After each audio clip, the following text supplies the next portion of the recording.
Hello.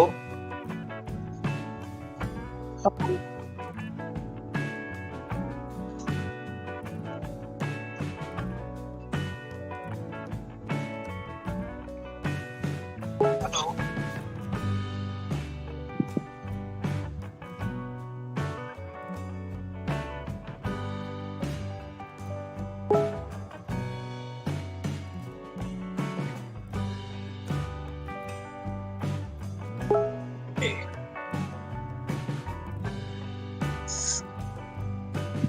Rahul, बहुत दिन बाद दिख रहे हो भाई, कहाँ थे? रोशनी, अंकित, अभिषेक, रोहित सिंह, सार्थक, मुस्कान, श्रेया। ओके, चलो हम लोग स्टार्ट करते हैं। अनुग्रह, आवाज आ रही है ना proper?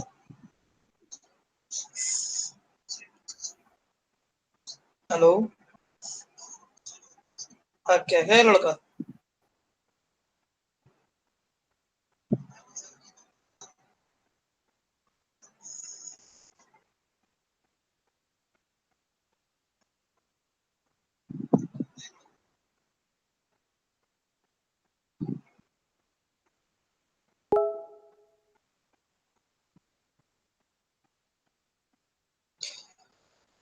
Good evening, good evening.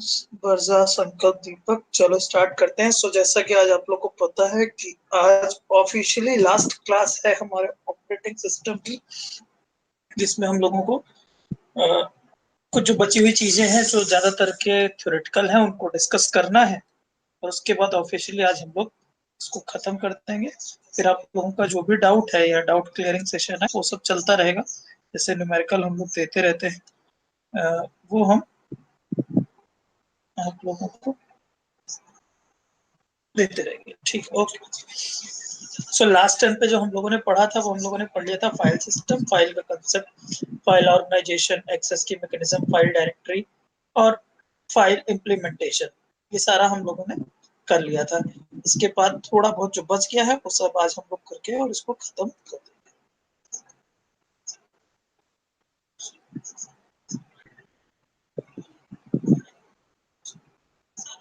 एक सेकेंड।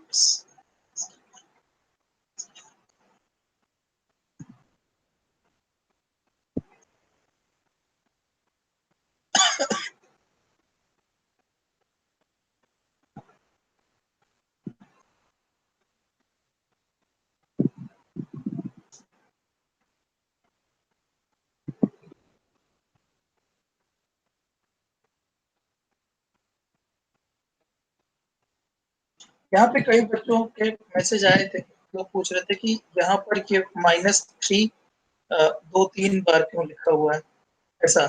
इसको आप नल पॉइंटर समझ सकते हैं, जैसे कि ये जो जीप फाइल है उसमें इतने नंबर ऑफ आपके ब्लॉक हैं और उसमें से भी 3 पॉइंटर एलोकेट नहीं हुए कि कहाँ होने, दैट्स व्हाई वो नल पॉइंटर है। ये जो इंडेक्स वाला लोकेशन था। इसके बाद हम लोगों ने ये सब पढ़ ही लिया था। डायरेक्टरी इंप्लीमेंट करने के दो तरीके थे, लीनियर लिस्ट और hash table. Free space management में आपको बताना था, जैसे लास्ट टाइम हमने आपसे बताया दो टेक्निक है, तो बेसिकली इसकी 4 टेक्निक है। एक तो आपकी ये है जिसको आप बोलते हो बिट स्पेस वाली, और एक आपकी सेकंड थी इंडेक्स। बिट स्पेस में आप क्या करते थे, बिट स्पेस में आप जैसे मान लीजिए आपके पास ब्लॉक है 0 से n-1 तक, मान लीजिए 16 ब्लॉक है 0 से लेकर 15 तक, तो सबसे करस्पॉन्डिंगली आप लोग बिट एक मैप क्रिएट करते हैं हम लोग, जिसमें हम क्या बनाते हैं 1 लिखते हैं कब, अगर वो बिट मैप आपका फ्री है, और 0 कब लिखते हैं जब आपका ऑक्यूपाइड है। एक तरीका ये था फ्री स्पेस मैनेजमेंट का। एक तरीका और था जिसमें हम लिंक लिस्ट बनाते थे, फ्री स्पेसेस का लिंक लिस्ट बनाते थे। एक और तरीका होता है जिसको हम लोग कहते हैं, मतलब कुल मिला के टोटल 4 वेज हैं इसके। मैं लिख देता हूँ न्यू स्लाइड करके ताकि आपको दिखता भी रहे।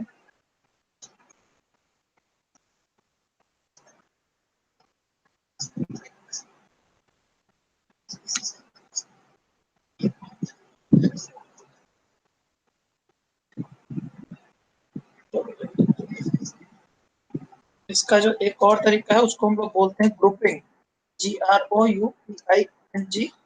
Second one is counting. बहुत इजी है, कुछ है नहीं इसमें, तुरंत समझ जाएंगे आप लोग। देखो ग्रुपिंग में क्या करते हैं,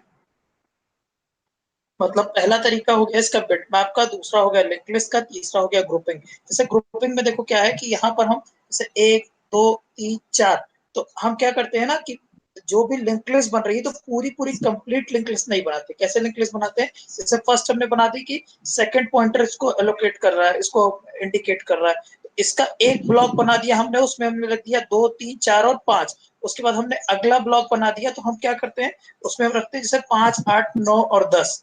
फिर उसके बाद तीसरा ब्लॉक बनाते हैं जिसमें हम क्या करते हैं 11 12 13 17 18 ऐसा रखते हैं। फिर चौथा ब्लॉक बनाते हैं उसमें रखते हैं 25 26 और 27।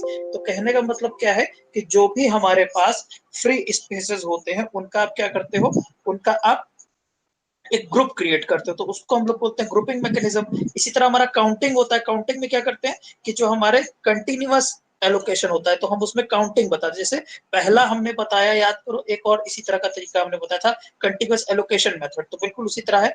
जैसे मान लो पहला सेकंड ब्लॉक से स्टार्ट होता है, ठीक है, सेकंड के बाद 2 3 4 और 5, तो यहाँ पे ऐसे काउंटिंग वाले मेथड में लिख दिया जाएगा कि पहला लोकेशन जो सेकंड से स्टार्ट हो रहा है उसकी लेंथ 5 है।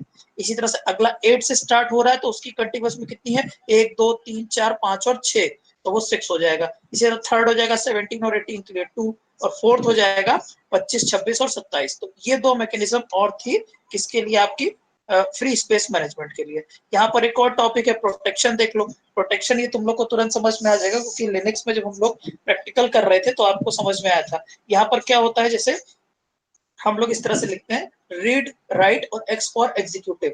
मोड ऑफ एक्सेस, किसी फाइल को एक्सेस करने के तीन तरीके हो सकते हैं, या तो तुम उसे रीड कर सकते हो, या तो तुम उसे राइट कर सकते हो, या तो तुम्हें उसे एग्जीक्यूट कर सकते हो। गेट में ऐसे कई बार क्वेश्चन पूछा है और हम लोग बिल्कुल नहीं पढ़े होते तो हम नहीं समझ पाते। जैसे तुम्हें दे दिया जाएगा कि 7 6 और 1, अगर इस तरह का तुम किसी को एक्सेस दे रहे हो तो किसको कौन सा एक्सेस दे रहे हो। तो जरा सा देखो, जैसे अगर बिट में रिप्रेजेंट कर रहे हो उसको तो ये 1 हुआ, ये 2 हुआ और ये 4 हुआ।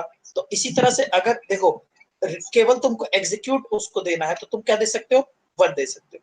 ठीक है, जब तुम उसको ओनर का एक्सेस 7 दे रहे हो तो तुम उसको क्या दे रहे हो, रीड का एक्सेस दे रहे हो, राइट का एक्सेस दे रहे हो और एग्जीक्यूट का एक्सेस दे रहे हो। क्यों, क्योंकि ये 1 वैल्यू हुई, ये 2 हुई और ये 4 हुई, तो तीनों जोड़ोगे तो कितना होगा 7। तो किसी की वैल्यू अगर 6 है तो उसका क्या मतलब हुआ 4 2 6 यानी रीड और राइट कर दिया गया। किसी का 5 हुआ तो क्या मतलब हुआ, उसको रीड और एग्जीक्यूट का एक्सेस प्रिविलेज दिया गया है। तो ये बहुत छोटा सा कंसेप्ट है, लेकिन पता नहीं रहता तो हम नहीं बता पाते। तो आपको ऐसे लिख के हाँ, कोई पूछ रहा है क्या, पूछते रहो क्वेश्चन। ठीक है, तो इस तरह से आपको ये दे दिया जाता है परमिशन, मतलब क्वेश्चन में आता है। यहाँ तो एकेटीयू में नहीं आता है, बट आपका कुछ कॉम्पिटिटिव एग्जाम्स में आता है कि आपको इस तरह की परमिशन दे दी जाएगी तो आपको बताना होगा। अब इसमें एक ऑर्डर और भी ध्यान रखने वाला है कि वो ये है जिसमें ये होता है कि डेटा कहाँ रखा है वो एंट्री डिलीट होती है, एक्चुअल डेटा वही रहता है, न्यू डेटा ओवरराइट कर देते हैं ओल्ड डेटा को, इसी वजह से डेटा, हाँ बिल्कुल ऐसा होता है। यही होता है, हमारा जो पॉइंटर होता है वो पॉइंटर रिमूव होता है, एक्चुअल डेटा कभी रिमूव नहीं होता। बट फ्री अगर सॉफ्टवेयर से करोगे तो बहुत कम डेटा एक्सेस आपको मिलेगा, बट अगर आप पेड सॉफ्टवेयर से करते हो, अनुग्रह ये पूछ रहा है कि जो आप जब सिस्टम में कोई चीज डिलीट करते हो तो वो आपका बैकअप में बना रहता है, पूरी तरह फाइल डिलीट नहीं होती। हाँ ये बात सही है, क्योंकि रिकवरी पर्पस के लिए आपको उस जगह पे वो फाइल बनी रहती है। जब आप और डेटा फिर से वहां स्टोर करते हो तो नया पॉइंटर क्रिएट होता है, पुराने वाले डेटा के ऊपर नया वाला डेटा ओवरराइट कर दिया जाता है। ठीक है, सो अगर आपको ये हम बता रहे थे कि अगर 761 लिखा है तो इसका क्या मतलब होता है, इसका मतलब होता है कि जो तुम्हारा ओनर है, मतलब सबसे पहले ओनर के लिए राइट का नंबर लिखा है, फिर ग्रुप के लिए लिखा है और फिर पब्लिक के लिए लिखा है। तीन तरह का एक्सेस होता है, एक ओनर के लिए, एक ग्रुप का मतलब जैसे हम लोगों ने एक तो जो उसका ओनर है वो होगा, एक ग्रुप का मतलब ऐसे समझ सकते हो कि जो सर्टिफाइड उसको, जिसके पास लिमिटेड प्रिविलेज है, ओनर से कम और पब्लिक से ज्यादा, उसको हम ग्रुप बोल रहे हैं। और पब्लिक मतलब सबके लिए। तो यहाँ पर देखो, जैसे पब्लिक को दिया गया है एग्जीक्यूट का, ग्रुप को दिया गया है राइट, ये तुम्हारा 6 का मतलब हुआ रीड करने का और राइट करने का, और ओनर के पास सारी तरह का यहाँ पर तुम्हारे पास प्रिविलेज है। तो ये एक तरीका होता है। एकेटीयू में तुम्हारा कहीं नहीं पूछना है, बट तुम्हारे कॉम्पिटिटिव एग्जाम में पूछ सकता है। एकेटीयू में पूछेगा तो थ्योरेटिकली पूछेगा, आप उसको ये सारा कुछ लिख के समझा सकते हैं। ठीक है, ये देखो, हाँ सॉरी, फ्री स्पेस मैनेजमेंट में ये बात लिखी हुई है। ग्रुपिंग का मतलब क्या होता है, ग्रुपिंग का मतलब होता है मॉडिफाई लिंक लिस्ट n-1। जैसे देखो शायद डायग्राम भी बना है, और इसी तरह काउंटिंग में आपको क्या करना है, keep address of first free block and count the following free block, मतलब पहले से स्टार्ट करेंगे, लगातार कितने आपके फ्री हैं उनका नंबर लिख लेंगे। तो काउंटिंग का मतलब ऑब्वियस सी बात है कि आप काउंट कर रहे हो लगातार कितने फ्री हैं आपके, और ग्रुपिंग में आप क्या कर रहे हो कि एक पूरी सिंगल लिंक लिस्ट नहीं बना रहे हो, आप ग्रुप ऑफ लिंक लिस्ट बनाते हो जिसके थ्रू आप उसको एक्सेस करते हो। मतलब जैसे फ्री स्पेस में जो आपने लिंक लिस्ट बनाई थी, तो यहाँ पर एक ही लिंक लिस्ट है, बट वहां पे क्या होगा, आपकी 3-4 लिंक लिस्ट रहेगी। पहली लिंक लिस्ट में क्या रहेगा, 2 पॉइंटर रहेगा, 2 3 4 5। अब अगला जो 5 उसका रहेगा वो किसको पॉइंट करेगा, नेक्स्ट वाले ग्रुप के हेड को पॉइंट करेगा। तो नेक्स्ट वाले ग्रुप का हेड क्या होगा, 8, फिर 8 9 10 वो एक ग्रुप में रहेंगे। ठीक है, तो इस तरह से फ्री स्पेस मैनेजमेंट हम लोग करते हैं। आई थिंक यहाँ तक समझ में आया होगा। तो हमने फाइल के बारे में ज्यादातर बातें देख ली हैं। अब हम लोग इसमें एक टॉपिक देखेंगे विच इज रेड। रेड देख ले क्या है, RAID।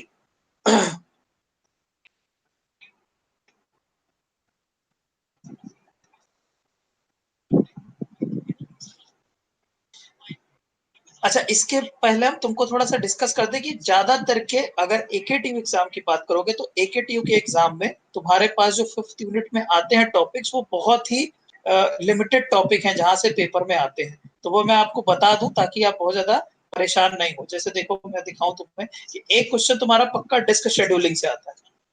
ठीक है, फाइल के ऊपर से जो सारा हमने पढ़ा है, जैसे डायरेक्टरी इम्प्लीमेंटेशन या एक्सेस मेथड, वहां से आता है। नेक्स्ट टर्न से हम लोग यही डिस्कस करेंगे।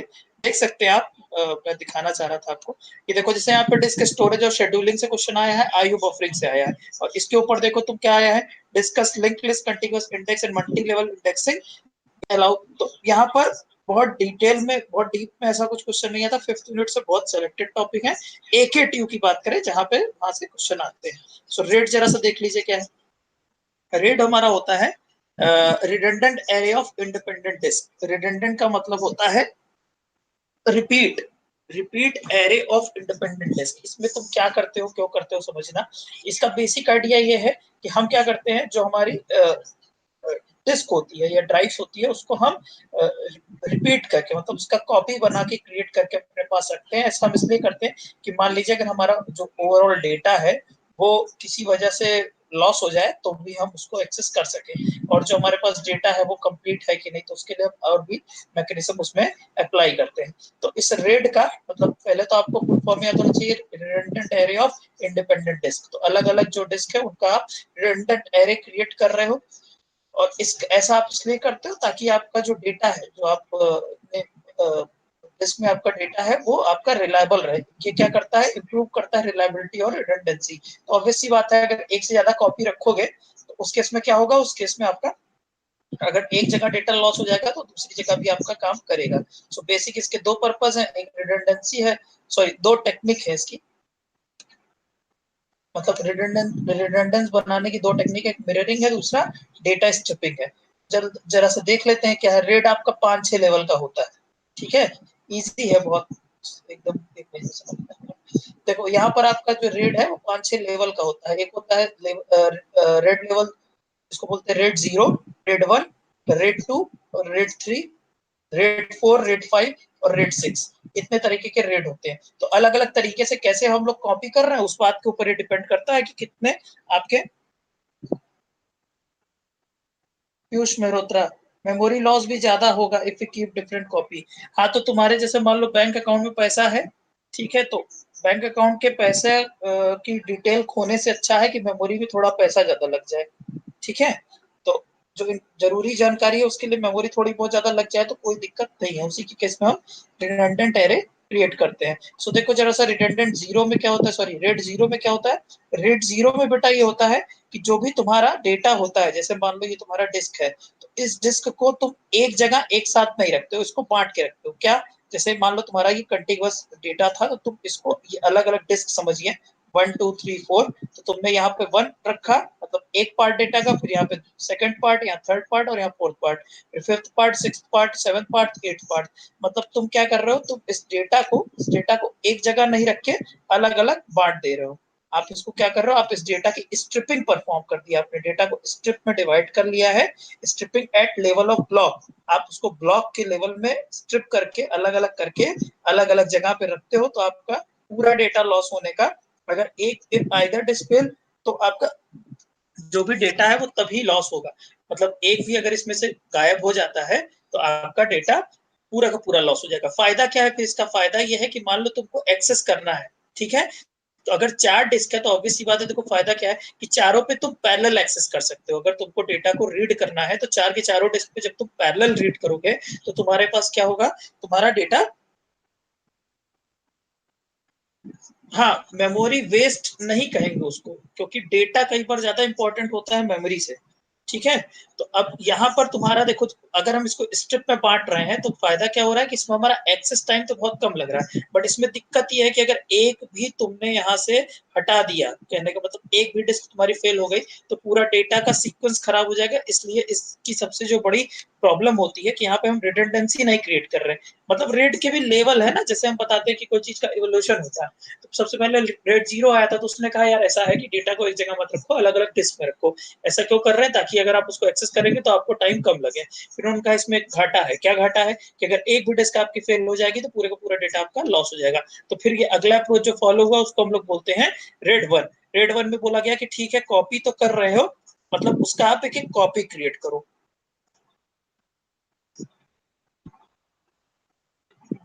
मल्टीपल यूजर एक्सेस करेंगे सेम डेटा तो कोई फायदा नहीं।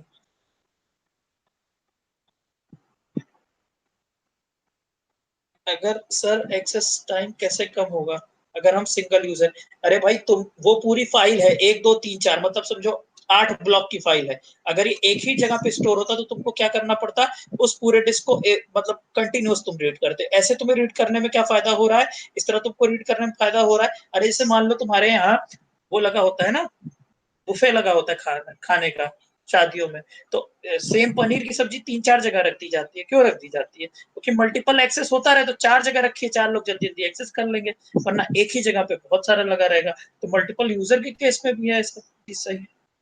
आई थिंक समझ में आई होगी बात, ठीक है। तो अब देखो रेड वन में क्या करते हैं, यूजर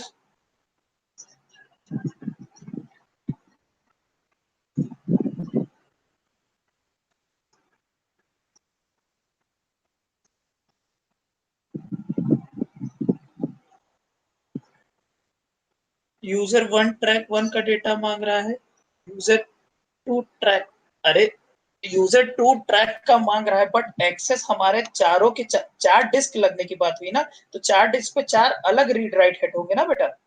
लास्ट टाइम पे हम लोगों ने यही बात समझी थी कि हर अलग अलग रीड राइट हेड होते हैं सबके ऊपर। तो इसलिए क्या हो सकता है, इसलिए ये हो सकता है कि वो, इसीलिए तो हम मल्टीपल डिस्क रख रहे हैं ना, मल्टीपल डिस्क रखने से ही फायदा होगा कि अगर आप एक जगह एक रीड राइट हेड है, दूसरी जगह दूसरा रीड राइट हेड, अगर कॉमन ही रीड राइट हेड होगा तो कहाँ से वो एक्सेस कर पाएगा। चार बनाने का मोटिव ये है कि चारों के रीड राइट हेड अलग अलग हैं, चारों से अलग अलग पैरेलल वे में पढ़ाई जा सकती है चीजें, इसलिए ऐसा होगा, ठीक। तो रेड वन में क्या हो रहा है, रेड वन में देखो हम इसका मिरर क्रिएट कर रहे हैं, रेड वन में हम इसका मिरर क्रिएट करते हैं, जैसे 1 3 था 2 4 था उसका मिरर क्रिएट करते हो। अब इन्हीं दोनों को मिला के एक और अप्रोच बनती है जिसको बोलते हैं रेड 1 0। देखो उसमें क्या है, रेड 1 0 में ये है तुम्हारा कि जैसे तुम्हारा अगर 1 0 बोल रहे हैं तो पहले 1 अप्लाई कर रहे हैं फिर 0 अप्लाई कर रहे हैं, तो 1 अप्लाई किए तो क्या किए, 1 अप्लाई करने का मतलब था कि पहले तुमने कॉपी बना दी, पहले तुमने कॉपी बना दी उसके बाद तुम उसका स्लाइसिंग करते हो, डिस्क 0 डिस्क 1 डिस्क 2 और डिस्क 3। तो यहाँ पर A1 A3 A5 A7 A2 A4 A6 8, पहले तुमने इसको बांट दिया है और बांटने के बाद तुम इसको क्या कर रहे हो, बांटने के बाद इसका रेप्लिका क्रिएट कर रहे हो, तो तुम्हारा 1 0 या 0 1 इसको हम लोग इस तरह से बोलते हैं। इसी तरह से तुम्हारा रेट 4 डिस्क को 8, सताक्षी बात समझे नहीं क्या पूछ रहा,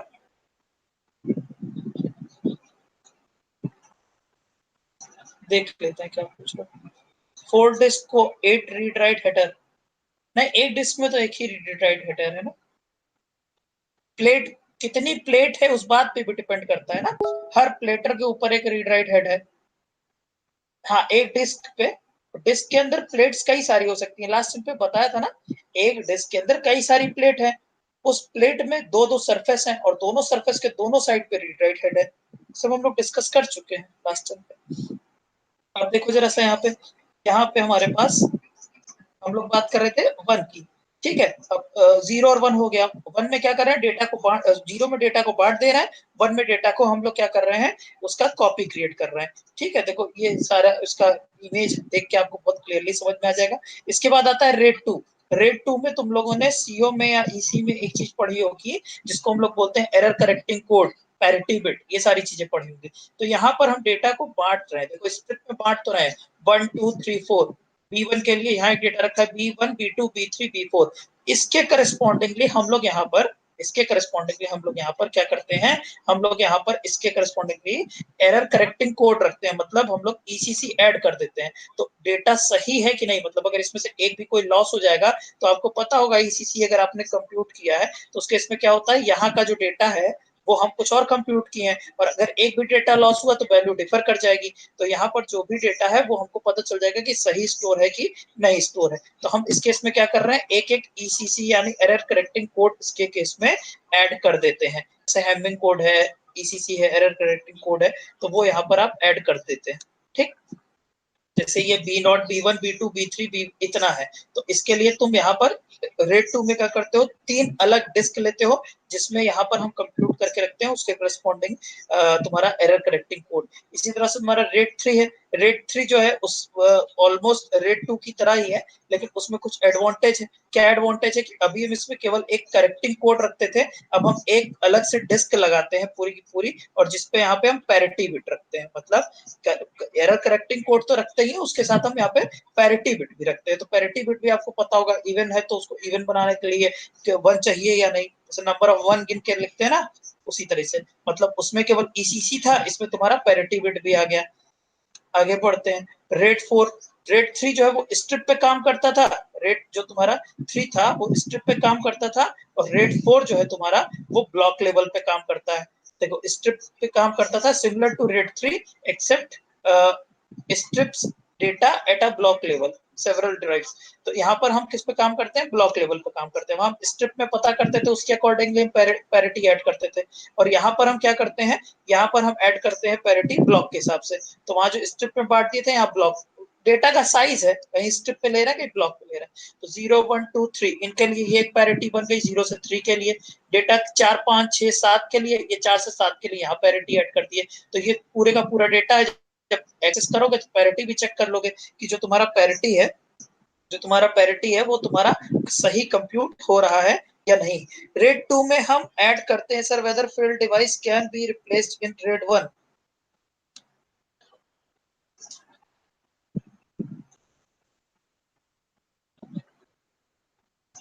फील्ड डिवाइस का क्या मतलब है बेटा, डिस्क की बात कर रहे हो। रेड 2 में कुछ नहीं किया है पीयूष घोष, रेड 2 में हम बता रहे हैं ना आपसे कि हम एरर करेक्टिंग कोड भी ऐड कर रहे हैं। इसका इम्प्लीमेंटेशन बहुत कॉम्प्लेक्स है। रेड 2 रेड 3 रेड 4 इनका इम्प्लीमेंटेशन बहुत कॉम्प्लेक्स है। सो अगर सिंपल एकदम लैंग्वेज में समझो तो मैं आपको एकदम की पॉइंट बता सकता हूँ कि 0 लेवल के आप केस में क्या करते हो, आप डेटा को बांट रहे हो। 1 लेवल के केस में आप उसका मिरर बना रहे हो, 2 लेवल के केस में आप उसमें केवल एरर करेक्टिंग कोड ऐड कर रहे हो, 4 लेवल के केस में आप, सॉरी 3 लेवल के केस में आप उसके साथ पैरिटी भी ऐड कर रहे हो। अभी तक जो आप काम कर रहे थे वो स्ट्रिप के केस पे कर रहे थे। इसके बाद जब आप लेवल 4 पे आते हो तो आप किस पे करते हो, उसको ब्लॉक में डिवाइड करके करते हो। आई थिंक अगर आपको समझ में आया होगा कि आप इसमें क्या करते हो, इसमें आप ब्लॉक में डिवाइड करके फिर पैरिटी ऐड करते हो। अब रेड 5 क्या है, यहाँ पर जितने नंबर ऑफ डिस्क रिक्वायर्ड होती है उससे एक ज्यादा डिस्क हम लगाते हैं। मतलब जैसे अगर तुम यहाँ पे डेटा देखोगे तो टोटल तुम्हारा ब्लॉक क्लास तुमको जितना दिख रहा है वो तुम्हारा 1 2 3 4 5 4 में आ जाता है। ये पूरा डेटा 4 में आ जाता है। क्यों, क्योंकि देखो 5 5 में डिवाइड है और 4 हमारे पास डिस्क है। लेकिन हमको क्या करना पड़ा, जो टोटल नंबर ऑफ डिस्क हमारे पास आ रही है वो कितनी आ रही है, टोटल नंबर हमारे पास जो डिस्क आ रही है वो n+1 आ रही है। किस लिए,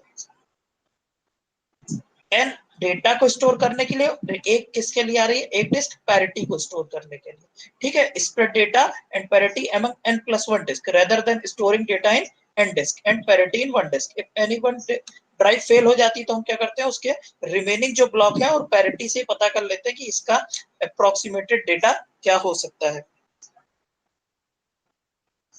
हाँ, वो स्ट्रिप पे वर्क करता है और ये ब्लॉक पे वर्क करता है। ठीक है, रेट 4 के ऊपर ये इंप्रूवमेंट भी है, क्यों? क्योंकि यहाँ पर सबके करस्पॉन्डिंगली 0 1 2 3 4 यहाँ पैरिटी है। और देखो पैरिटी, अब जैसे अगर आप यहाँ पे देखिए, मेरी बात समझने की कोशिश करिएगा कि अब जैसे लेवल 3 में, लेवल 4 में था, तो लेवल 4 में क्या था कि तुम्हारे पास पैरिटी के लिए एक अलग डिस्क था। लेकिन तुमने 5 में क्या किया, तुम कह रहे हो नहीं पैरिटी को एक अलग में मत रखो, क्योंकि वही को अलग लॉस हो गया तो क्या करोगे। इसलिए इसमें पैरिटी को देखो डिस्ट्रीब्यूट कर दिया गया है। ये पैरिटी यहाँ रखी गई, ये पैरिटी यहाँ रखी गई, ये पैरिटी यहाँ रखी गई, ये पैरिटी यहाँ रखी गई, ये पैरिटी यहाँ रखी गई। ये इन चार के करस्पॉन्डिंग है, ये इन चार के करस्पॉन्डिंग है। आपको मेरी बात समझ में आ गई होगी शायद। मैं फिर से बता देता हूँ अगर नहीं समझ में आई है। 0 में आप डेटा को बांट रहे हो, 1 में आप मिरर बना रहे हो, 2 में आप एरर करेक्टिंग कोड ऐड कर रहे हो। कोड ऐड करने का तरीका 2 में क्या है कि वहां पे आप 3 डिस्क में उसके correspondingly error correcting code add करते हो। आप लेवल 3 में आ जाते हो तो क्या करते हो,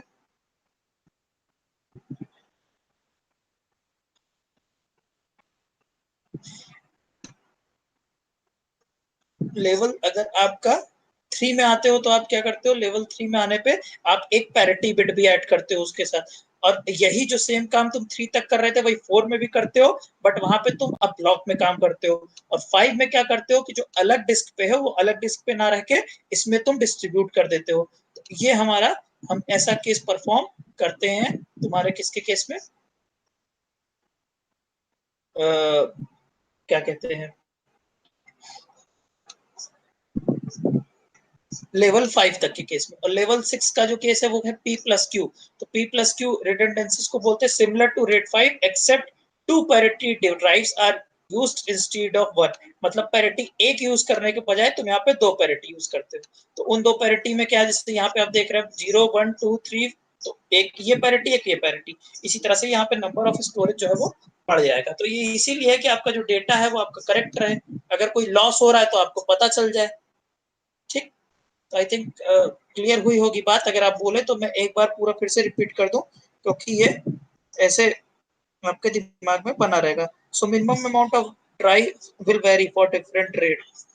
हाँ, specially in case of rate 6 and rate 5, हमें जो ड्राइव लगने वाली है वो ज्यादा लगने वाली, जो डिस्क लगने वाली है, नंबर ऑफ डिस्क वो ज्यादा लगने वाली है।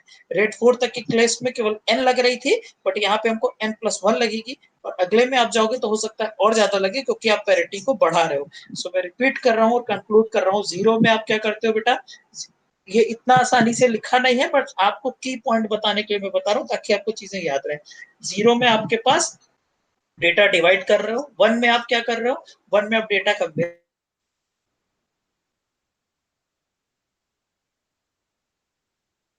बना रहे हो, 2 में आप इस रहे हो, में आप क्या कर रहे हो,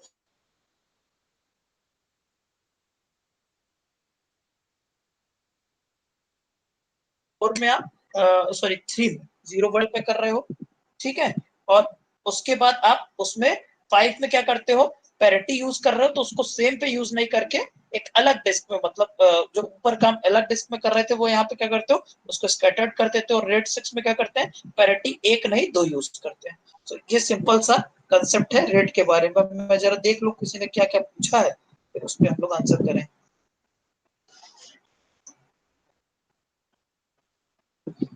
हाँ, ब्लॉक लेवल पे वॉइस कट हो रही है।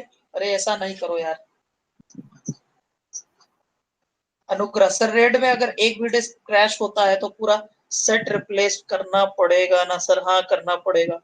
इसीलिए हम करेक्टिंग और उसको पता कर रहे हैं। फेल फेल से मतलब क्या है, एक भी डिस्क क्रैश होता है मतलब खत्म ही हो गया, फिर तो हमें करना पड़ेगा। बट अगर उसका डेटा जा रहा है तो इसीलिए हमारे पास करेक्टिंग और पैरिटी बिट है, जिसके बेसिस पे हम ये पता कर लेते हैं कि हाँ डेटा लॉस हुआ है या नहीं हुआ है। अरे बाप रे, इतना लंबा सा कौन लिख के भेजा है। हाँ, ये सब बात तो हो गई है। किसी का और कोई क्वेश्चन हो, मैं रुका हुआ हूँ, बीच में पूछते रहिए आप लोग। अब बाद में सुन लेना उसको, बहुत ज्यादा मत दोहराओ, क्योंकि 6 बजे तुम लोग की क्लास है, 1 घंटा और बचा, बहुत कुछ खत्म करना है। क्वेश्चन नहीं है, हम आगे बढ़ रहे हैं।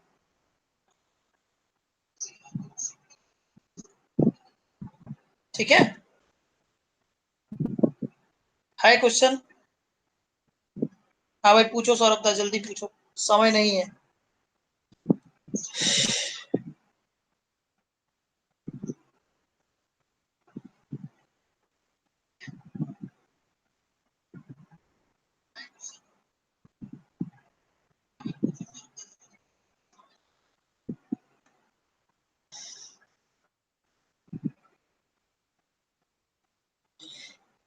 देखो यहाँ लिखा हुआ है पैरिटी दो यूजेस लिए करते हो, permits recovery from two drive failure.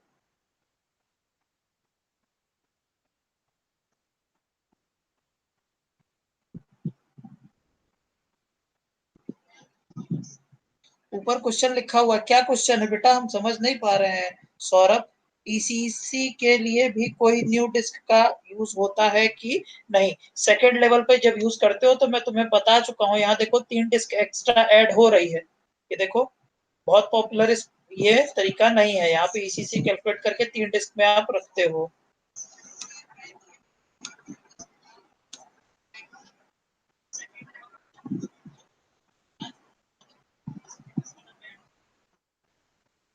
चलो आगे चलते हैं, यहाँ पे तो कोई नहीं पूछ रहा है, डाउट पे कुछ पूछ रहा है?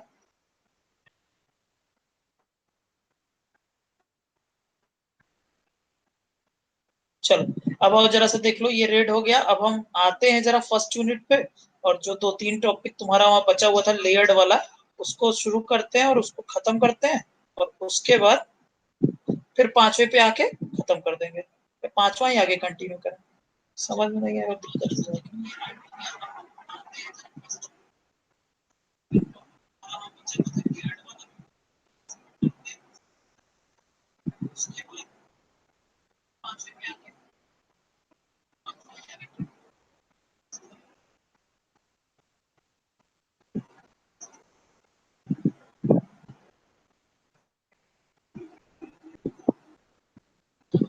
देखो क्या पढ़ाने वाले हैं वो समझ लो जरा। देखो 5वीं यूनिट में हम लोग यहाँ ये सारा कुछ कर चुके हैं, जो बचा है हमारा वो बस इतना ही बचा है, आईओ बफरिंग, आईओ डिवाइसेस और आईओ इनपुट आउटपुट सब सिस्टम। यही बस दो दो तीन टॉपिक बचा हुआ है। अब हमारा जरा सा यहाँ पे क्योंकि ज्यादा इंपॉर्टेंट है, विच इज ऑपरेटिंग सिस्टम का स्ट्रक्चर क्या है, लेयर्ड क्या है, रिट्रेंट मॉडल क्या है, मोनोलिथिक और माइक्रो कर्नल स्ट्रक्चर, ये जरा जल्दी से समझा दें, उसके बाद हम लोग नीचे लौट के आते हैं। ये भी एकदम थ्योरेटिकल ही है, बट आप समझ लेंगे, आई थिंक विजिबल है। ठीक है, सो हम बात कर रहे हैं कि ऑपरेटिंग सिस्टम का जो स्ट्रक्चर है वो आपका 3 तरीके का होता है, मोनोलिथिक होता है, लेयर्ड होता है और माइक्रो कर्नल होता है। क्या है इसका मतलब समझो, जैसे जो पहले सिस्टम बनता था, जो आपका पहले सिस्टम बनता था तो वो मोनोलिथिक अप्रोच फॉलो करता था। तो लिथिक का मतलब लेयर से है, मोनो मतलब एक। यहाँ पर ये होता था बेटा कि जो भी तुम्हारा, इस पूरी कहानी को भेज देंगे हम, आप आराम से पढ़ते रहिएगा, हम लोग थोड़ा जल्दी समझने की कोशिश करते हैं कि मोनोलिथिक जो डिजाइन है वो तुम्हारा, तो जो भी ऑपरेटिंग सिस्टम के कंपोनेंट है, याद करो जैसे हमने बताया था तुमको, process management, memory management, device management, file management, वो सब एक जगह पे रखे रहते थे। तो हम लोग एक बात जानते हैं, यूजर लेवल स्पेस और कर्नल लेवल स्पेस, तो ये सारी जो फंक्शनैलिटी होती है वो आपकी कर्नल लेवल स्पेस में ही रखी रहती है। ठीक है, और एक सेट ऑफ प्रोग्राम लिखा होता है जिसमें कुछ फंक्शंस लिखे होते हैं, कुछ सब रूटीन और रूटीन लिखे होते हैं, डेटा लिखा होता है। तो जिस भी कंपोनेंट को ऑपरेटिंग सिस्टम यूज करना होता है, मतलब जो भी तुम्हारा सॉरी फंक्शनैलिटी होती है, जो भी ये सारी फंक्शनैलिटी जो ऑपरेटिंग सिस्टम यूज करना चाहता है, वो इन डेटा की मदद से, फंक्शन की मदद से, सब रूटीन की मदद से उसको यूज कर सकता है। कहने का मतलब फिर से समझो कि जैसे हम लोग कहते हैं ना, आज के जमाने में समझे कि बायोस को नहीं छू सकते, तो उसी तरह से हम कह रहे हैं कि जो भी कर्नल लेवल की सारी फंक्शनैलिटी है वो एक स्पेस में रखी रहती थी, उसको हम लोग मोनोलिथिक बोलते थे। ये सिस्टम बहुत पहले यूज होता था। तो हो क्या रहा था कि यूजर का प्रोग्राम भी कहीं ना कहीं इसी छोटी सी मेमोरी में होता था। मोनोलिथिक तब यूज होता था जब बहुत पहले, मतलब बहुत ज्यादा हमारे पास सिस्टम में मेमोरी नहीं थी। तो इस केस में हम क्या करते थे कि हमारे सारी की सारी फंक्शनैलिटी भी कर्नल लेवल में ही है, मतलब जो भी कंपोनेंट है आपके ऑपरेटिंग सिस्टम के जो फंक्शनैलिटी प्रोवाइड करते हैं, तो जिस भी फंक्शनैलिटी को यूज होना होता था, the component of operating system use this code, ये इस कोड को, डेटा को यूज करके उस फंक्शनैलिटी को परफॉर्म करता था। अगर यहाँ पर देखो तो ये मोनोलिथिक का एक डायग्राम है, जहां पर आपका मोनोलिथिक कर्नल है, तो यूजर का प्रोसेस 1 2 3 कुछ भी आता है, तो इस कर्नल लेवल में तुम्हारी सारी फंक्शनैलिटी है। और आपको पता है कर्नल के बारे में मैंने आपको बताया था, कर्नल क्या करता है, यूजर की करस्पॉन्डिंगली जो भी रिक्वेस्ट आती है उसको हार्डवेयर से इंप्लीमेंट कराता है। तो इस मोनोलिथिक कर्नल में ही सब कुछ रखा रहता था हमारा। कई बार इसका एडवांटेज और डिसएडवांटेज ये है कि आपका, एडवांटेज क्या, एडवांटेज ये है कि बहुत सिंपल है, मतलब इसमें अगर तुम कोई भी टास्क परफॉर्म करते हो तो मेमोरी का ज्यादा झंझट है नहीं, एक छोटी सी जगह पे है। ऑब्वियस सी बात है, पहले यूज होता तो सिंपल ही होगा। ठीक, और डायरेक्ट कम्युनिकेशन प्रोवाइड होता था, जो अलग अलग कंपोनेंट हैं जो परफॉर्म कर रहे हैं, तो आपका जो टास्क था बहुत आसान हो जाता था। ऐसा समझो कि इसमें ज्यादा कॉम्प्लेक्सिटी कुछ नहीं है, जो तुम्हारा कर्नल स्पेस में सारे का सारा फंक्शनलिटी रखा हुआ है, यूजर प्रोग्राम भी आ रहा है तो वो उसी मेमोरी में जा रहा है, वर्चुअली डिवाइडेड है। ठीक, अब इसीलिए प्रॉब्लम क्या होती थी कि मोनोलिथिक कर्नल जो होते थे, यानी मोनोलिथिक टाइप का जो ऑपरेटिंग सिस्टम होता था, उसमें क्या होता था कि अगर आपके यूजर प्रोसेस में कोई ऐसी बग आती है या कोई एरर आती है, तो वो आपके कर्नल को भी अफेक्ट कर सकता था। ठीक है, तो इसलिए यहाँ का ये सबसे बड़ा डिसएडवांटेज था। हम क्या पढ़ रहे हैं, हम ऑपरेटिंग सिस्टम का स्ट्रक्चर पढ़ रहे हैं, मतलब जो ऑपरेटिंग सिस्टम के अंदर मेमोरी डिवाइड करके तुम ऑपरेटिंग सिस्टम को रख रहे हो, किस तरह से रख रहे हो, ये बात पढ़ रहे हैं। तो सिंपल वे में मैं आपको बता रहा हूँ कि मोनोलिथिक का मतलब ये है कि जब आप अपने सारे फंक्शनलिटी को एक जगह पर रख रहे हो और उसमें क्या कर रहे हो, मतलब जब भी किसी ऑपरेशन को परफॉर्म होना होता है तो वो आपका पर्टिकुलर कंपोनेंट जो डेटा कोड और सब रूटीन लिखा हुआ उनकी मदद से खुद को इन्वोक कर लेता है। ठीक, और ये आपस में इसीलिए अच्छे से कम्युनिकेट कर पाते क्योंकि बहुत कॉम्प्लेक्सिटी लेवल वहां पर नहीं होता। ठीक, इसके बाद जो हमारा सेकंड आता है वो आता है हमारा लेयर्ड स्ट्रक्चर। लेयर्ड स्ट्रक्चर में क्या किया गया, लेयर्ड स्ट्रक्चर में तुम्हारे जितनी तरह की ये सर्विसेज और कंपोनेंट बताए जा रहे हैं, ध्यान से सुनो बेटा, उसको हम क्या करते हैं, अलग अलग लेयर में डिवाइड कर देते हैं। कहने का मतलब ये है कि अगर तुम लोग ने जैसे ओएसआई लेयर का एक नाम सुना होगा या नहीं भी सुना है तो कोई बात नहीं है, मतलब देखो एक डायग्राम ये देखो, इससे तुमको ज्यादा क्लियर हो जाएगा। यहाँ पर हम देखिए बता रहे हैं आपको क्या है कि जैसे ये आपके यूजर के प्रोग्राम है, तो किसी ना किसी एपीआई के थ्रू तुम इसको एक्सेस करते हो, तो लास्ट लेवल पे क्या होता है, हार्डवेयर होता है। तो इसके ऊपर जैसे हमने कहा कि लेयर 1, ये स्ट्रक्चर कौन सा है, ये तुम्हारा लेयर्ड स्ट्रक्चर है। तो जब प्रोसेस शेड्यूलिंग हो जाएगी तो उसके बाद फाइल मैनेजमेंट होगा। कहने का मतलब कि जो ऊपर वाली सर्विसेज है वो अपने पीछे नीचे वाली सर्विसेज से नीचे वाली जो ये आपकी प्रोसेस शेड्यूलिंग या इनपुट आउटपुट शेड्यूलिंग या मेमोरी मैनेजमेंट, इनके ऊपर बेसिस होती है। मतलब ये जाएगा, अगर रिक्वेस्ट यहाँ से कोई यूजर प्रोसेस करेगा तो ये लेयर वाइज एक एक चीज परफॉर्म करते हुए फाइनली हार्डवेयर तक पहुंचते हैं। यहाँ पे जो हमारा टास्क डिवाइड होता है, जो हमारी प्रोसेस फंक्शनलिटी डिवाइड होती है, वो on the basis of functionality होती है। यहाँ पर सब एक ही मेमोरी में नहीं है, जैसे कि डायग्राम में आप देख पाए होंगे। तो हम क्या करते हैं लेयर्ड अप्रोच में, ऑपरेटिंग सिस्टम में बहुत सारे हमारे लेयर होती है और हर एक लेयर की फंक्शनलिटी अलग अलग होती है, और वो फंक्शनलिटी क्या होती है वो सब आप लोग पहले से जानते हो। तो एक इंक्रीजिंग ऑर्डर में होता है और एक एब्स्ट्रैक्शन होता है। मतलब जो जीरो लेवल है वो तुम्हारा हार्डवेयर है, हार्डवेयर के ऊपर, और जीरो लेवल पे हार्डवेयर है और टॉप मोस्ट लेवल पे तुम्हारा एप्लीकेशन प्रोग्राम है। तो जो भी लेयर होती है वो अपने से नीचे वाले लेयर की सर्विस पे रिलाई करती है।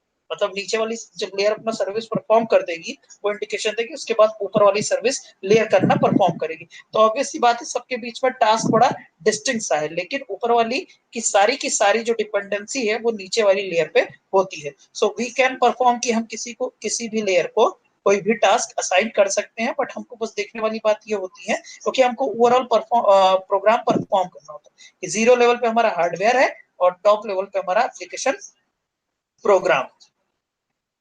ठीक है, जैसे एग्जांपल में लिखा हुआ है यहाँ पर कि 2 लेवल पे हमारा ये है, 3 लेवल पे ये है, ये चीज थी।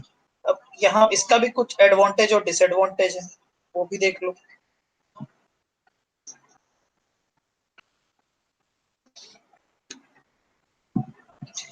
लेयर्ड अप्रोच अगर है तो इसका एडवांटेज ये है कि अगर तुम कोई नया फीचर ऐड करना है या कोई चेंज करना है तो वो इजी है, क्योंकि लेयर वाइज हो रहा है, तुम उसको लेयर के तरीके से, मतलब ये बहुत इम्प्लीमेंटेशन लेवल की बात है, इसको हम थ्योरेटिकल वे में पढ़ रहे हैं, हम कोई जा नहीं रहे हैं करके ऐसा देखने।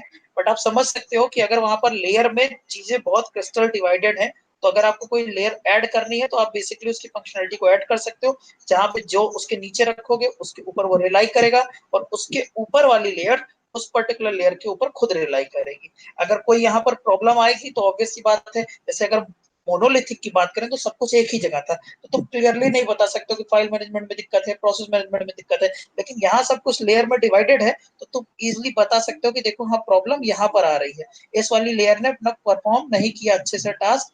ये मतलब कह सकते हो ना कि ये वर्चुअली चीजें डिवाइडेड है। ठीक, तो ऐसा नहीं है कि वाकई में सब लाइन खींच खींच के डिवाइड कर दिया गया, बट सबकी फंक्शनैलिटी अलग अलग है। अब अगर यहाँ पे कोई भी बग आ जाएगी तो वो easy to add new layer, obvious सी बात है कि तो कोई लेयर ऐड करना है या चेंज करना है तो तुम्हारे लिए इजी होता था। प्रॉब्लम कब आ जाती है, अगर बहुत ज्यादा लेयर हो गई तो ऑब्वियस सी बात है उनको मैनेज करने में थोड़ा सा प्रॉब्लमेटिक होगा। अच्छा, और दूसरी प्रॉब्लम ये है कि जो उसके बीच तुम फंक्शनलिटी डिवाइड कर रहे हो कि जैसे ये लेयर 1 है, लेयर 2 है, तो लेयर 1 और लेयर 2 के बीच में जो फंक्शनलिटी है वो डिवाइड करना थोड़ा सा प्रॉब्लम है कि कहां से पहली वाली लेयर खत्म मानेंगे और अगली वाली लेयर शुरू मानेंगे, तो वहां पे थोड़ा सा ओवरबर्डन हो सकता है। ठीक, क्योंकि हमें एकदम से ये चीज डिसाइड करना कि अगर ये लेयर का काम अलग है, ये लेयर का काम अलग है, तो बीच में कुछ ऐसी चीजें हो सकती है जहां पे दोनों का अप्रोच ऑलमोस्ट ऑलमोस्ट सिमिलर हो, तो वो थोड़ा सा प्रॉब्लमेटिक होता है के केस में। ठीक, इसी तरह से थर्ड आती है तुम्हारी माइक्रो कर्नल सिस्टम। तो हम पढ़ रहे हैं ऑपरेटिंग सिस्टम का स्ट्रक्चर, जिसमें हमने समझा पहले, हाँ बिल्कुल पीयूष भाई बताया ना कि ये चीज प्रॉब्लम है, अगर बहुत ज्यादा लेयर होगी तो प्रॉब्लम होगी हमारे पास, तो सबका कुछ फायदा कुछ नुकसान, वही बात बताएं। ठीक, अब देखो माइक्रो कर्नल है, तो माइक्रो कर्नल के केस में हम क्या करते हैं, जो मोनोलिथिक में हमने काम किया था वो काम नहीं करते, मतलब यहाँ पर हम सब एक जगह नहीं रखते, जो बेयर मिनिमम रिक्वायरमेंट है प्रोसेस को एग्जीक्यूट होने की, उसको आप कर्नल के स्पेस में रखते हो, इसलिए इसको बोलते हैं माइक्रो कर्नल। सबके नाम से सबका काम एकदम क्लियर है। मोनोलिथिक का मतलब है सब कुछ एक ही लेयर में है, लेयर्ड का मतलब है आपने उसको लेयर वाइज फंक्शनलिटी डिवाइड कर दी, एंड द माइक्रो कर्नल का मतलब है कि आप जो कर्नल स्पेस है उसमें वो बहुत माइक्रो टाइप आप समझ सकते हो, और उसमें जो आप चीजें रख रहे हो, the kind of functionality you are putting in the kernel, वो बहुत लिमिटेड है। दैट्स मीन लाइक जैसे अगर बात करें तो जो बहुत जरूरी है, जैसे प्रोसेस की शेड्यूलिंग करना, इंटर प्रोसेस कम्युनिकेशन करना, थ्रेड मैनेज करना, ये सारा का सारा आपका कर्नल एड्रेस स्पेस में रखा जाता है, और जो बाकी की चीजें हैं वो कर्नल स्पेस में नहीं रखी जाती हैं। तो फिर काम कैसे परफॉर्म होगा, जैसे कि मान लो मेमोरी मैनेजमेंट है, फाइल मैनेजमेंट है, डिवाइस मैनेजमेंट है, नेटवर्किंग है, इनपुट आउटपुट मैनेजमेंट है, ये कैसे परफॉर्म होगा, तो इसके लिए यहाँ पर एक डायग्राम है, उसको आप देख सकते हैं और समझ सकते हैं। जैसे मैं आपको दिखा के बता रहा हूँ, जिससे मैंने आपसे कहा कि देखो ये हार्डवेयर है, और सबसे पता है तुमको जीरो लेवल पे हार्डवेयर होता है और एन लेवल पे तुम्हारा यूजर प्रोग्राम होता है, तो बाकी की सारी फंक्शनलिटी के लिए हम लोग सर्वर प्रोसेस क्रिएट करते हैं। मतलब मेन ऐसा समझो कि कोर ऑपरेटिंग सिस्टम में बहुत कम फंक्शनलिटी है, और बाकी की फंक्शनलिटी देने के लिए यहाँ पर तुम्हारे पास बाकी की फंक्शनलिटी देने के लिए तुम क्या क्रिएट करते हो, सर्वर प्रोसेस क्रिएट करते हो। तो जब भी किसी यूजर को, जैसे अब हर बार तो इनपुट आउटपुट की जरूरत पड़ेगी नहीं, तो इसलिए इनपुट आउटपुट को माइक्रो कर्नल में नहीं रखते हैं, उसका हमने सर्वर प्रोसेस बना दिया। तो अगर किसी पर्टिकुलर प्रोसेस को सर्वर प्रोसेस की नीड होगी, so what it will do, ये पर्टिकुलर रिक्वेस्ट जाएगी इसके थ्रू, इसके पास वो फंक्शनलिटी परफॉर्म होगी और इनको रिस्पॉन्स मिलेगा इसी माइक्रो कर्नल के थ्रू। तो माइक्रो कर्नल का मतलब हुआ कि हम क्या कर रहे हैं, माइक्रो कर्नल का मतलब हुआ कि हम बहुत ही बेसिक, जो बहुत नीडी आपकी फंक्शनलिटीज है, that we are putting in the microkernel space, and for the rest of the functionality of operating system we create server process there. And if particular user process request for that server process, it goes through the microkernel.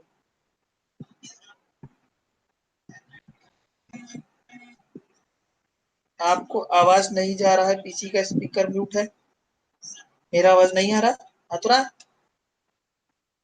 अच्छा तुम्हारा आवाज मुझे नहीं आ रहा, okay okay okay ठीक है।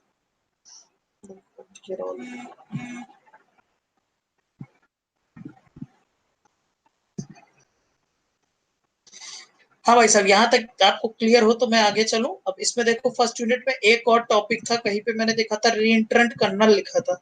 हाँ ये देखो रीएंट्रेंट कर्नल, ये भी जरा सा देख लो क्या है। रीएंट्रेंट कर्नल भी कुछ नहीं है, बिल्कुल उसी तरह की चीज है। यहाँ पे किसी को कोई डाउट है तो प्लीज पूछिए, वरना आगे चले हम लोग।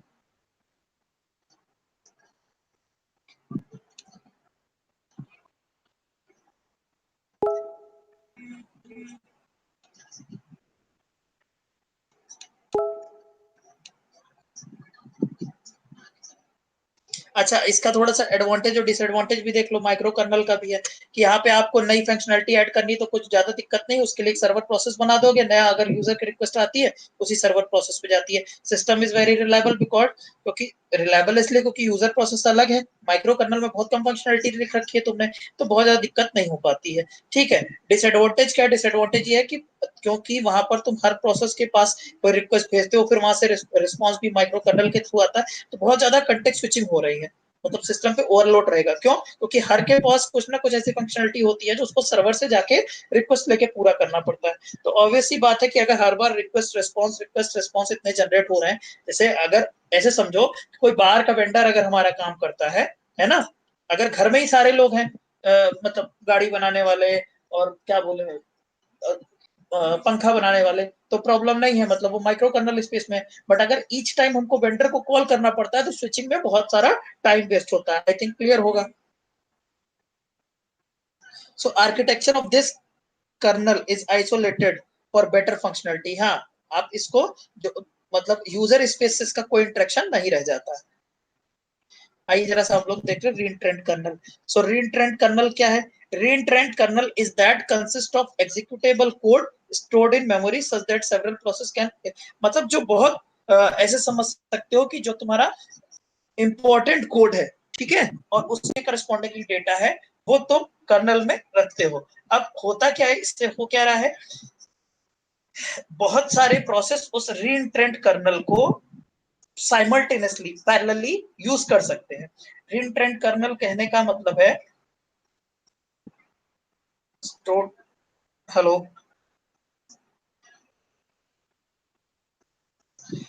ऑब्वियस सी बात है मेगा कि मोनोलिथिक और माइक्रो कर्नल में माइक्रो कर्नल बेहतर है कुछ मामलों में, क्योंकि उसके डिसएडवांटेजेस कम है। अभी इसके ऊपर डाउट हो तो जल्दी पूछो, फिर रीट्रेंड लोग करें। किसी को डाउट है? ये हैंगआउट वाले हमारे सो गए हैं।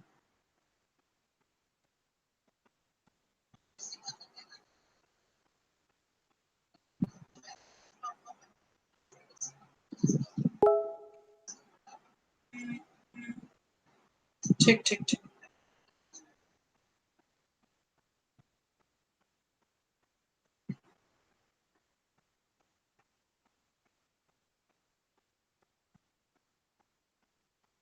अरे सौरभ दास, क्वेश्चन फिर से लिख दो, तुम्हारा टाइप करने में हाथ टूट रहा है क्या? बेवकूफ।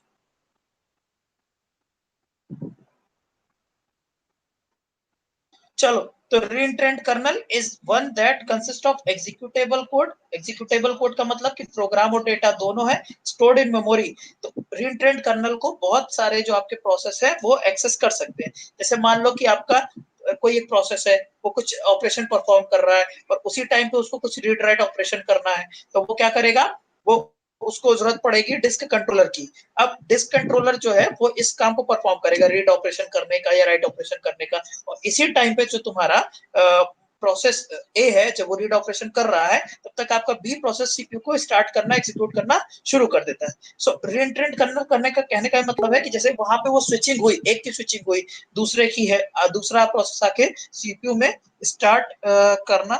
माइक्रो कर्नल में टाइम ज्यादा लगेगा ना मोनोलिथिक के कंपेयर में।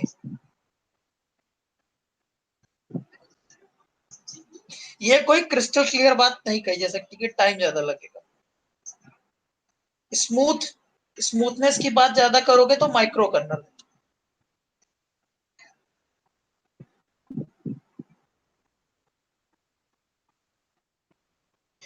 देखो, क्योंकि माइक्रो कर्नल में मिनिमम फंक्शनैलिटी होती है within the kernel, make the kernel small and easy to maintain. अगर ऐसा होगा तो तुमको उसको मेंटेन करना और यूज करना आसान हो जाता है।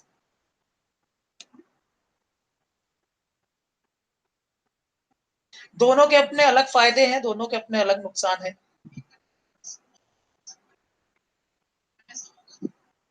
प्रोसेस एग्जीक्यूशन की बात करोगे तो माइक्रो कर्नल में हो सकता है कि थोड़ा टाइम ज्यादा लगे और मोनोलिथिक में भी कम लगे, लेकिन मोनोलिथिक में भी नहीं कह सकते क्योंकि चीजें सीक्वेंशियली ही एग्जीक्यूट हो रही हैं।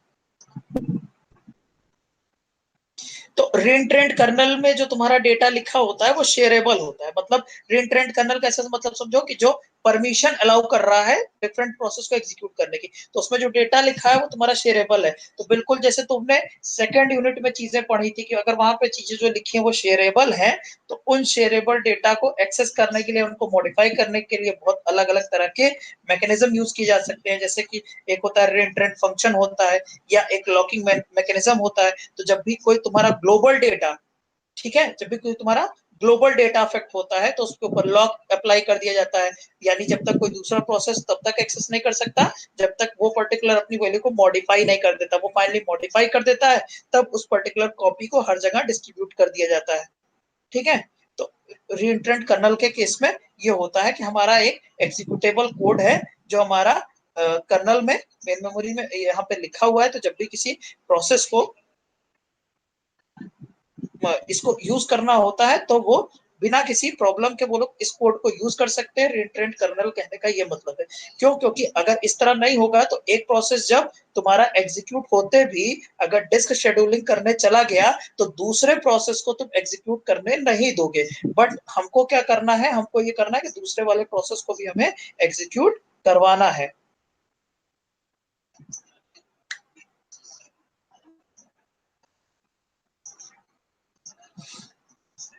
आई थिंक क्लियर है पीयूष फिर से। देखो रीइंट्रेंट कर्नल कहने का मतलब, कर्नल तो पता है ना आप लोग को। रीइंट्रेंट करने का कहने का ये मतलब है कि वहां पर जैसे जहां पे वो कोड लिखा है उसको एक साथ कई लोग एक्सेस कर सकते हैं। अब उसको एक्सेस करने देना है या नहीं देना है ये उसकी लॉकअप मैकेनिज्म बताएगी। अगर वो सीपीयू का कोई टास्क करने गया है तो वो एक्सेस करने देगा।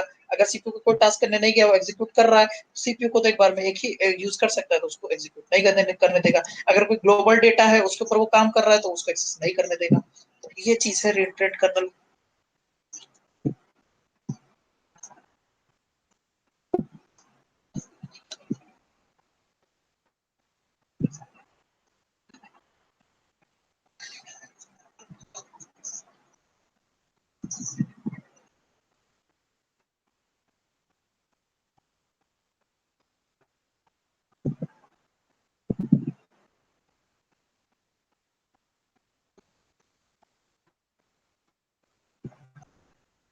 लेकिन मोनोलिथिक सब फंक्शन एक ही जगह होता है। तो मोनोलिथिक पूछ रहे थे कि तुम वो पूछ रहे थे, लेकिन मोनोलिथिक सब फंक्शन एक ही जगह होता है, लेकिन माइक्रो कर्नल में एक जगह सारे फंक्शन नहीं होते तो हमें बार बार कॉन्टेक्स्ट स्विच करना पड़ रहा है। हाँ बताए तो हम कॉन्टेक्स्ट स्विच करना पड़ रहा है तो टाइम ज्यादा लग रहा है। Sir can we say monolithic micro and reentrant are types of kernel type? नहीं नहीं, रीइंट्रेंट कर्नल एकदम अलग चीज है। ऑपरेटिंग सिस्टम के स्ट्रक्चर तीन तरीके का है। ऑपरेटिंग सिस्टम कैसे स्ट्रक्चर रखता है तीन तरीके का है। पहला मोनोलिथिक है, दूसरा तुम्हारा माइक्रो कर्नल है और तीसरा तुम्हारा लेयर्ड है। रीइंट्रेंट कर्नल बहुत अलग चीज है, मतलब उसका स्ट्रक्चर में बस इतना मतलब है कि एक इस तरह के कर्नल की तुम बात कर रहे हो, रीइंट्रेंट कर्नल की, जहां पर जिसको एक्सेस कई लोग एक साथ कर सकते हैं। तो उसमें कुछ ग्लोबल डेटा और लोकल डेटा भी है। लोकल डेटा है तो एक्सेस करना आसान है, ग्लोबल डेटा है तो वो कुछ लॉक मैकेनिज्म अप्लाई करेगा।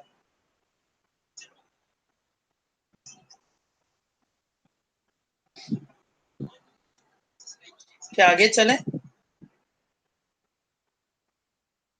डिफरेंस एक बार फिर बता दीजिए। डिफरेंस बताया ना, जैसे बेटा माइक्रो कर्नल के केस में वहां पर तुम्हारी जरूरी फंक्शनलिटी है तो तुम्हारा वहां पे स्विचिंग ओवरहेड बढ़ता है। यहाँ पे बात करो अगर तुम मोनोलिथिक में तुम्हारा सब एक ही जगह है तो यूजर के डेटा में अगर कोई छेड़छाड़ करोगे तो उसमें गड़बड़ हो सकता है। और अगर लेयर्ड में बात करोगे तो तुमको यहाँ पे अगर बहुत सारी लेयर हो गई तब प्रॉब्लम आ सकती है। और तुम क्लियरली ये चीज पता होनी चाहिए कि हम को कहा कौन सी लेयर कहाँ से अलग करनी है। प्रोसीड करें भाई साहब आगे? चलो ठीक है, दो लोग के मैसेज आ गए। Now the last topic of this semester जो हम लोग पढ़ने जा रहे हैं वो है हमारा इनपुट आउटपुट। काफी आसान है ये भी। और बेसिक इसमें जो तुम्हारा आता है वो तुम्हारा इनपुट आउटपुट बफरिंग बफरिंग आता है। तो पहले मैं वो बता दूं, ठीक है।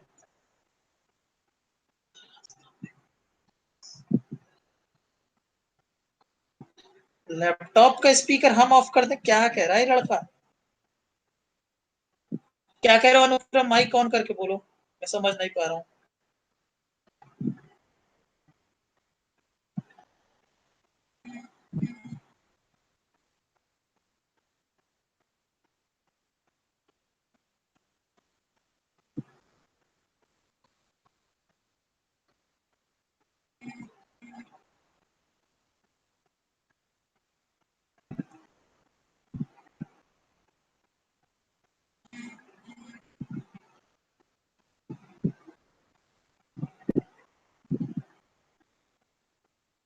मेरी आवाज क्लियर है? मेरी आवाज क्लियर है? हेलो?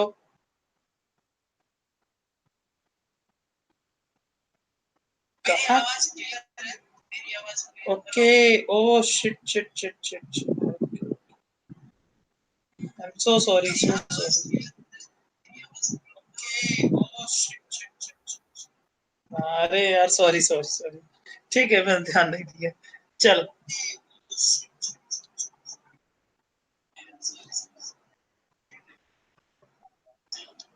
तो मेरी आवाज आ रही है, नहीं आ रही अभी?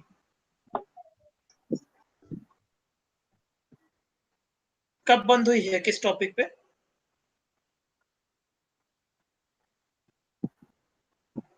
चलो फिर अब हम लोग लास्ट टॉपिक स्टार्ट करते हैं। और ये है हमारा इनपुट आउटपुट सब सिस्टम। तो इसमें जो सबसे ज्यादा आता है, पहले मैं आपको बता दूं, वो आता है तुम्हारा इनपुट आउटपुट बफरिंग।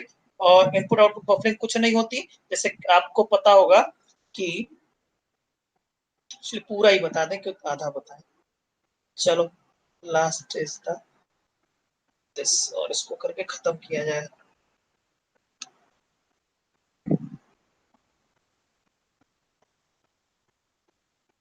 हाँ, यहाँ पे कुछ चीजें लिखी हैं, अगर आप पढ़ना चाहेंगे तो पढ़ लीजिएगा। जैसे हम लोग बहुत पहले डिस्कस कर चुके हैं कि बूटिंग में क्या होता है, बूट ब्लॉक क्या होता है, रोम में कहाँ रखते हैं। तो ये सारी चीजें हम लोग पढ़ चुके हैं।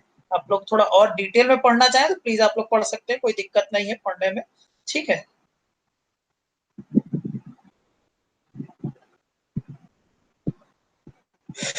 इनपुट आउटपुट सब सिस्टम जल्दी से देख लो। तो इनपुट आउटपुट सब सिस्टम में तुमको पता है कि क्या होता है। इनपुट आउटपुट सब सिस्टम का मतलब है कि जो भी इनपुट आउटपुट डिवाइसेस उससे कनेक्टेड है तुम्हारे सिस्टम से, वो कैसे कम्युनिकेट करेंगे आपस में। तो ये एक बहुत अच्छा सा डायग्राम है, इसको देख लो, ये समझ में आ जाएगा। इसके बाद हम लोग और बातें करेंगे। यहाँ पे एक पीसीआई बस है जिसको बोलते हैं पेरिफेरल कम्युनिकेशन इंटरफेस बस, ऐसा कुछ बोलते हैं। ठीक है, ये लगा है तुम्हारा प्रोसेसर। प्रोसेसर के साथ हमेशा एक कैश लगी होती है, आपको पता है, जो बहुत जल्दी आपका मेमोरी जहां से वो डेटा फेच करता है। ये तुम्हारा ब्रिज मेमोरी मेमोरी कंट्रोलर है, ये तुम्हारी मेमोरी लगी हुई है। यहाँ पर देखो, ये तुम्हारा एक्सपेंशन बस इंटरफेस है और ये कीबोर्ड है। एक्सपेंशन बस इंटरफेस कहाँ पे लगी होती है, बात को समझो। ये एक पीसीआई बस है। पीसीआई बस एक तरह समझ लो रीढ़ की हड्डी है, जिससे सारी चीजें जुड़ी हुई है। ठीक, ये मॉनिटर है, मॉनिटर से ग्राफिक्स कंट्रोलर मॉनिटर के लिए होता है, प्रोसेस के लिए कैश होता है, मेमोरी कंट्रोलर के पास मेमोरी है। ये एससीआई कंट्रोलर है, इसका फुल फॉर्म मुझे याद नहीं आ रहा है अभी। ये हमारा जो कहते हैं ना, ऐसी डिस्क जिनकी स्पीड फास्ट होती है, वो है हमारी ये।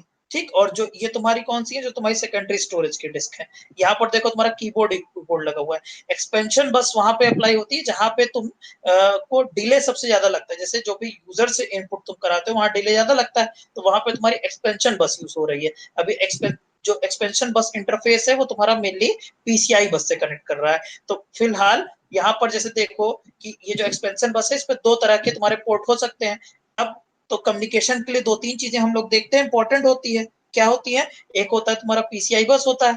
ठीक, और कम्युनिकेशन के लिए दो चीजें इंपॉर्टेंट होती है, दो तीन। एक बस है तुम्हारा, एक पोर्ट है। पोर्ट का क्या मतलब, एक पैरेलल पोर्ट, एक सीरियल पोर्ट है। जैसे कीबोर्ड की बात करें तो कीबोर्ड कैसा है, ये तुम्हारा सीरियली डेटा देता है। पैरेलल पोर्ट का कहने का मतलब कि एक सीपीयू साइकिल में अगर तुम्हारा कुछ नंबर ऑफ बिट जा रहा है तो वो तुम्हारा क्या होता है, पैरेलल पोर्ट होता है। तो जैसे हम लोग अपने इसमें सिस्टम में देखते भी हैं, कुछ सीरियल पोर्ट होते हैं, कुछ पैरेलल पोर्ट होते हैं।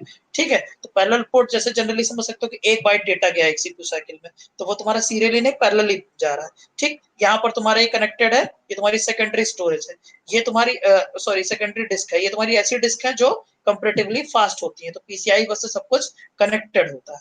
ठीक, ये एक डायग्राम है, याद रहेगा तो अच्छा रहेगा। अगर मान लो पूछ लिया, वैसे तो पूछना उसना नहीं है, बट फिर भी पूछ लिया तो अच्छा है। जब भी इनपुट आउटपुट होता है तो इनपुट आउटपुट पोर्ट चार टाइप का होता है। देखो क्या क्या होता है। एक में स्टेटस होता है, मतलब जो तुम्हारा इनपुट आउटपुट पोर्ट है उस कंसिस्ट ऑफ चार रजिस्टर, उसमें चार रजिस्टर होते हैं। एक है तुम्हारा स्टेटस, दूसरा है तुम्हारा कंट्रोल, डेटा इन और डेटा आउट। मतलब उसमें जैसे प्रोसेस करने के लिए इनपुट आउटपुट के पास क्या डेटा आया, इनपुट आउटपुट जो पोर्ट है, मतलब जिस पोर्ट से वो कनेक्ट हो रहा है इनपुट आउटपुट डिवाइस, उसमें चार तरह का तुम्हारा रजिस्टर लगा होगा। इतना बड़ा बड़ा नहीं है कि हमको दिख रहा है, बट छोटा छोटा है जो हमें बता रहा है कि वो चार चीज क्या इंफॉर्मेशन बताती है। जैसे इनपुट आउटपुट के पास कोई चीज आई डेटा को वो करने के लिए, सॉरी, इनपुट आउटपुट से कोई, हाँ, इंफॉर्मेशन आ रही है तो डेटा इन रजिस्टर में आएगी। देखो, data in register is read by host to get input, input देने के लिए। डेटा आउट रजिस्टर क्या है, written by the host to send output. तो पोर्ट पे जैसे अगर मान लो इनपुट देने के लिए और आउटपुट लेने के लिए हमारे पास ये दो रजिस्टर होते हैं। इसी तरह हमारा एक कंट्रोल होता है, control register can be written by host to start a command और change the mode of device. Obvious सी बात है, कंट्रोल है तो वो इसीलिए लगा रहेगा। चौथा रजिस्टर तुम्हारा स्टेटस, जो तुम्हारा बताता है कि करंट मोड क्या है तुम्हारा, current command has completed, whether a byte is available to read from the data register और whether there has been a device error. मतलब वो पर्टिकुलर जो वहां पर बाइट है डेटा इन या डेटा आउट में पढ़ ली गई है, नहीं पढ़ी गई, कोई एरर है, तो इस तरह की चीजें होती हैं। ये पूरी इसके बारे में थ्योरी लिखी है, आप पढ़ लेंगे आपको समझ में आ जाएगा। ऊपर हमने अभी समझा है कि क्या क्या एससीआई लगा होता है, पीसीआई बस लगा होता है, ये यहाँ पर लिखा हुआ है। नेक्स्ट है तुम्हारा जो इसमें इंपॉर्टेंट है, क्या है देखो, हाँ यहाँ देख लो, जैसे organization of input output function ये तीन तरीके से परफॉर्म हो सकता है। पहला है प्रोग्राम्ड इनपुट आउटपुट, दूसरा है तुम्हारा इंटरप्ट ड्रिवन इनपुट आउटपुट, तीसरा है तुम्हारा डायरेक्ट मेमोरी एक्सेस। तो ये स्मॉल कंप्यूटर सिस्टम इंटरफेस, हाँ भाई सौरभ दास, यही मुझे याद नहीं आ रहा था, बहुत अच्छा आपने बताया, धन्यवाद भाई साहब। सर सिस्टम बस और पीसीआई बस में डिफरेंस क्या है?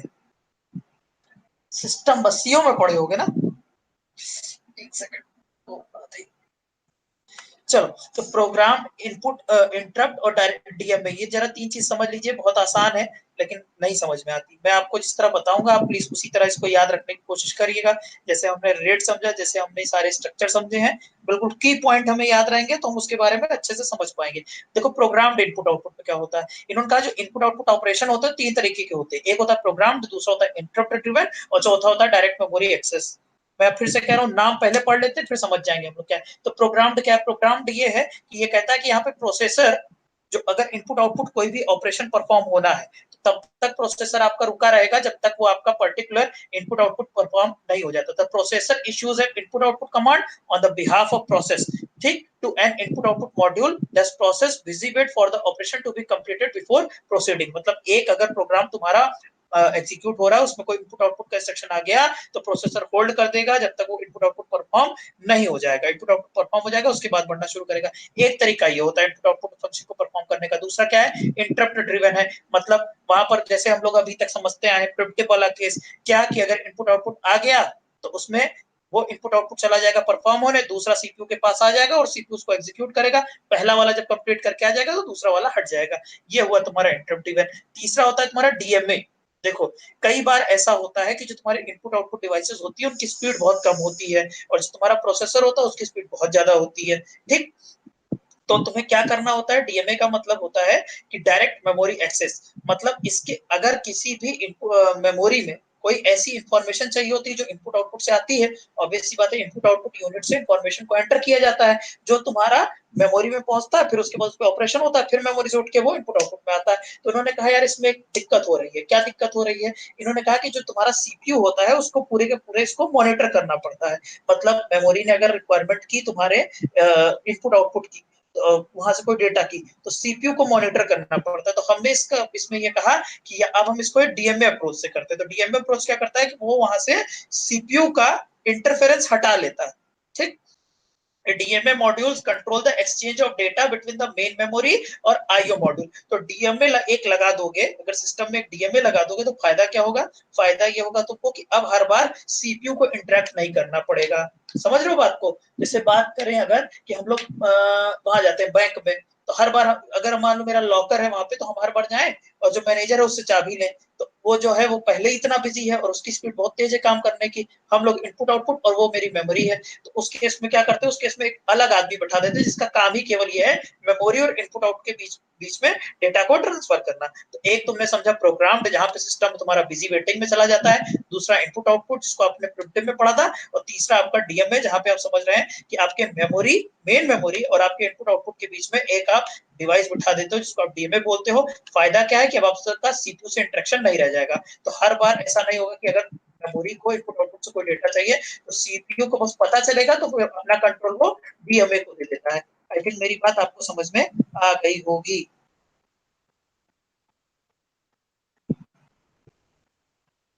अरे अनुग्रह इतना लिख डाले क्या?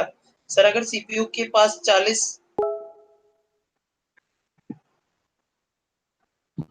एक सेकंड एक सेकंड देख, फोन चार्ज है, हमारे पास 20 मिनट और है, हो गया खत्म। 2-1 की है या 2-2 की है, किसकी है क्लास? 2-1 की है, ठीक है।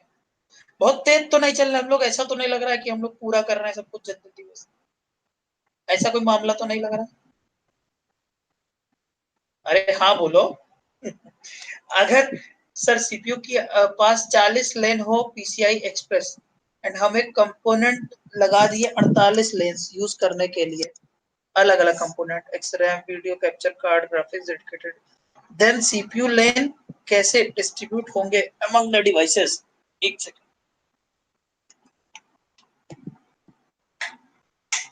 सीपीयू लेन कैसे यूज कैसे होंगे, और एंड अगर शेयर होंगे तो किस बेसिस पे होंगे? डिमांड के बेसिस पे, राउंड रॉबिन के बेसिस पे, प्रायोरिटी के बेसिस पे? बहुत बेहतरीन बात पूछे हो। इसका देखो एग्जांपल हम तुमको इतना डिटेल में बताना नहीं चाहते थे। इसके 3 मेथड होते हैं। अनुग्रह ने पूछा कि जैसे सिस्टम बस आपकी लगी हुई है या पीसीआई बस पे, हाँ भाई पीसीआई बस और सिस्टम बस वाले को समझ में आया कि नहीं? पूछा था हमने, कुछ बताया नहीं उसको। अच्छा ठीक है, बता रहे, ऑलमोस्ट ऑलमोस्ट सेम है बट डिफरेंट है, डिफरेंस है। प्रोसेस का वो जो है पेरिफेरल के लिए लगा हुआ है, केवल केवल पेरिफेरल के लिए। सिस्टम बस तुम्हारे पूरे सिस्टम में दौड़ती है, ठीक। हाँ मैं आपको बता रहा था कि जैसे अनुग्रह ने पूछा कि सीपीयू के पास 40 लेन हो पीसीआई एक्सप्रेस और हमारे 48 लेन है मतलब यूज करने के लिए, तो किस बेसिस पे हम डिसाइड करते हैं? इसको डिसाइड करने के 3 बेसिस होते हैं। वैसे तो तुमसे कहीं पूछ नहीं रहा है बट फिर भी सुन लो। एक होता है डेजी चेन, एक होता है पोलिंग, और एक और होता है वो मुझे याद नहीं आ रहा। ये 2 तरीके होते हैं। डेजी चेन का मतलब यह है कि अगर एक यूज कर रहा है, ठीक है, तो वो कंटिन्यूअस यूज करता रहेगा। जैसे लाइन लगा लेते हैं ना लोग, डेजी चेनिंग मेथड। तो मतलब एक चेन बना ली है प्रोसेस की, सारे प्रोसेस की या सारे डिवाइस ड्राइवर्स की, और वो पर्टिकुलर उस अपनी लाइन के लिए वेट कर रहे हैं। और सेकंड होता है पोलिंग। पोलिंग का मतलब होता है पोल से, पोल वर्ड से बना है पोलिंग, जिसमें क्या करते हैं कि जैसे मान लो एक वायर है, ऐसे समझो हम लोग अपने अपने घर में है और एक रोड को एक बार कोई एक ही आदमी यूज करेगा, तो हम लोग कंटिन्यूअस रोड को देखते रहते हैं खाली हो रही कि नहीं, खाली हो रही कि नहीं। जैसी खाली होती है तो जो भी मौका पाता है वो तुरंत निकल जाता है। तो ये 2-3 तरीके हैं जो हम लोग सिस्टम में अप्लाई करते हैं। एक और तरीका है वो मुझे बिल्कुल स्किप हो गया दिमाग से। और सर एक इंडिपेंडेंट रिक्वेस्टिंग होती है। इंडिपेंडेंट रिक्वेस्टिंग होती, पता नहीं, मुझे याद नहीं आ रहा अभी, मुझे बिल्कुल नहीं याद आ रहा। देखो अब यहाँ पर उसी को जो इनपुट अभी हम लोगों ने वो समझा था ना, 3 तरीके समझे थे। तो 3 तरीके में ये हमारे पास इंटरप्ट वाला, इंटरप्ट के लिए डायग्राम है। देखो कितना आसान है। मैंने आपको पहले बताया था कि प्रिमिटिव टाइप का है। तो मान लो अगर डिवाइस ड्राइवर के पास इनपुट आउटपुट रिक्वेस्ट आती है तो क्या करेगा, इनिशिएट करेगा इनपुट आउटपुट रिक्वेस्ट को। फिर अब वो पर्टिकुलर जाएगा, सीपीयू रिसीव करेगा उसको, इंटरप्ट हैंडल होगा और उसके बाद सीपीयू अपना कार्यक्रम रिज्यूम कर देगा। अगर फिर से कोई डिवाइस ड्राइवर इनिशिएट करता है इनपुट आउटपुट रिक्वेस्ट को, तो फिर वो जाएगा और वो इंटरप्ट हैंडलर को मिलेगा और वो अपना टास्क करके फिर सीपीयू को रिज्यूम करेगा। तो इस तरीके से इंटरप्ट तो जो तुम्हारा interrupt driven input output cycle होती है वो इस तरीके से चलती है। कोई प्रोसेस अगर तुम्हारा एग्जीक्यूट कर रहा है तो एग्जीक्यूट करते हुए वो क्या करेगा, एग्जीक्यूट करते हुए इंटरप्ट आएगा तो वो आगे तुम्हारे इंटरप्ट हैंडलर के पास जाएगा। इसमें सब में यही लिखा है कि सीपीयू उसको रिसीव करेगा, इंटरप्ट हैंडलर को देगा, लिखा है कि इंटरप्ट हैंडलर उसको प्रोसेस करेगा और रिटर्न करेगा इंटरप्ट को, फिर सीपीयू उसको रिज्यूम कर देगा। तो ये होता है तुम्हारा इंटरप्ट वाले केस में। इसी तरह का बिल्कुल एक ब्लॉक डायग्राम यहाँ पे बना हुआ है तुम्हारे डीएमए के लिए। देखो ये और आसान है। क्या है इसमें, सीपीयू लगा हुआ है, डीएमए लगा हुआ है, और ये तुम्हारा मेमोरी लगा हुआ है, ये इनपुट आउटपुट लगा हुआ है, ठीक है भाई। तो अब देखो पीसीआई बस है तो डीएमए जब भी इनपुट आउटपुट को, जैसे अब मान लो कि यहाँ पर device driver is set to transfer disk data to buffer at address x. Device driver चाहता है, ये जो डिवाइस ड्राइवर है यहाँ से चाहता है कि हम डेटा यहाँ भेजे। तो इसमें क्या करता है कि device driver tells disk controller to transfer C byte from the disk to buffer at address x. तो जो तुम्हारा डिवाइस ड्राइवर है वो कंट्रोलर को बताएगा, डिस्क कंट्रोलर को बताएगा, डिवाइस ड्राइवर डिस्क कंट्रोलर को बताएगा कि देखो इतना डेटा यहाँ ट्रांसफर करना है। तो उस केस में डिस्क कंट्रोलर करता है, डीएमए को इनिशिएट कर लेता है। अब इनसे नाता नहीं रह जाएगा, तुम इसके थ्रू जाओगे। जैसे यहाँ से डेटा तुम्हें यहाँ भेजना है तो डिस्क से शुरू करोगे, डीएमए होते हुए यहाँ तुम चले जाओगे। फिर क्या होता है, disk controller send each byte to DMA controller. DMA के पास आया, DMA controller transfer byte to buffer x, और क्या करेगा, मान लो जैसे 10 डेटा भेजना है तो 10 जो तुम्हारा मेमोरी एड्रेस होगा, जैसे 1001 से शुरू है तो 10 तक बढ़ता रहेगा, 1010 तक, और जो काउंटर है वो 10 से घटता रहेगा। तो जैसे काउंटर 0 पहुंच गया और एड्रेस अब 1010 पहुंच गए, तुरंत ही रुक जाएगा। और फिर जो तुम्हारा कंट्रोल है, when c equal to 0 DMA interrupt और CPU to signal interrupt CPU to signal transfer completion. फिर CPU के पास चला जाएगा, हाँ भाई साहब हमने डेटा को भेज दिया है, अपना काम शुरू करिए। आई थिंक बात समझ में आ गई होगी आप लोगों को। ठीक है, इसमें एक और छोटा सा टॉपिक है, आप चाहें तो उसको पढ़ लीजिए, जरूरी है। कर्नल इनपुट आउटपुट सब सिस्टम होता है। कर्नल इनपुट आउटपुट सब सिस्टम में या 5-6 तरह की चीजें सर्विसेज है। देखो क्या क्या है। एक है तुम्हारा शेड्यूलिंग, सब पता है आप लोग को शेड्यूलिंग क्या होती है। एक है बफरिंग, बफरिंग भी तुम लोग को पता है। एक है कैशिंग और एक है स्पूलिंग। देखो सारी चीजें आप लोग को पता है बेटा, इसलिए हम इसको बहुत जल्दी बता रहे हैं। इनपुट कर्नल इनपुट आउटपुट सब सिस्टम में 3-4 तरीके का हमारा सर्विसेज होती है। एक होती है इनपुट आउटपुट शेड्यूलिंग, एक होती है बफरिंग, एक होती है कैशिंग, एक होती है स्पूलिंग और एक होती है एरर हैंडलिंग। ठीक है, स्पूलिंग, एरर हैंडलिंग, यहाँ डिवाइस रिजर्वेशन, चलो कोई बात नहीं, डिवाइस रिजर्वेशन लिखा हुआ, एरर हैंडलिंग है, डिवाइस रिजर्वेशन। तो अब मुझे जल्दी से तुम लोग जरा एक आंसर बताओ कि what is the difference between buffering and caching. What is the difference between buffering and caching, और ज्यादा लोग आंसर करेंगे और नंबर खाएंगे।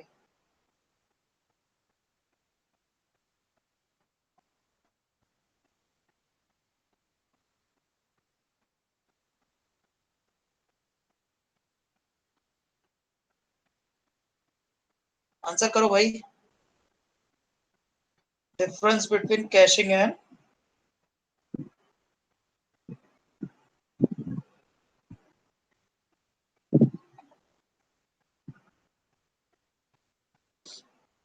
बफरिंग में जितना इनपुट हो रहा है उतना रिसीव हो जाएगा। अच्छा, कैशिंग में हमारी फास्ट मेमोरी की तरह। भैया हमको डिफरेंस लिख के बताओ कि कैशिंग में ही होता है बफरिंग में ही होता है। बहुत सब पढ़े हो तुम लोगों के बाद, लास्ट दिन तो क्वेश्चन तुम ही लोग बताओगे।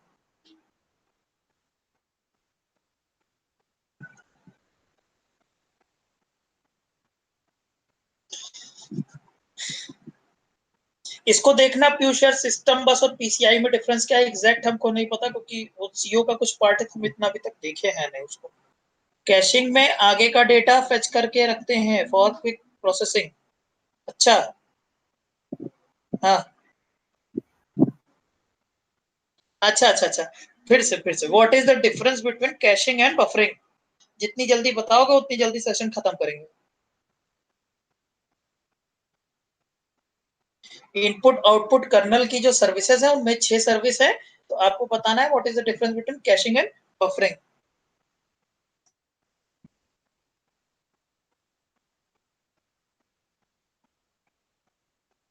इसमें और कुछ तो नहीं बचा है शायद।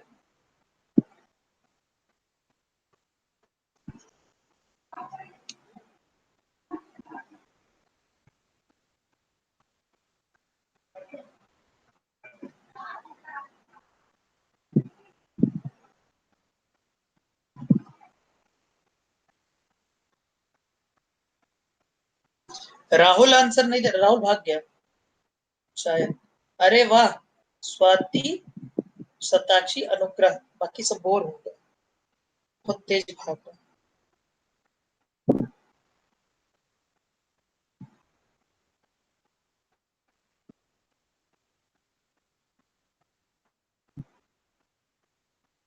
अच्छा, ऐसा ही कुछ एक डिफरेंस हम लोग फर्स्ट यूनिट में पढ़े थे ना, बफरिंग में और किस पढ़े थे। चलो, अब इसको तुम लोग ढूंढना, मैं बताने वाला तो हूं नहीं फिलहाल। बस लास्ट एक बात और बता दूं, फिर हम लोग खत्म करते हैं।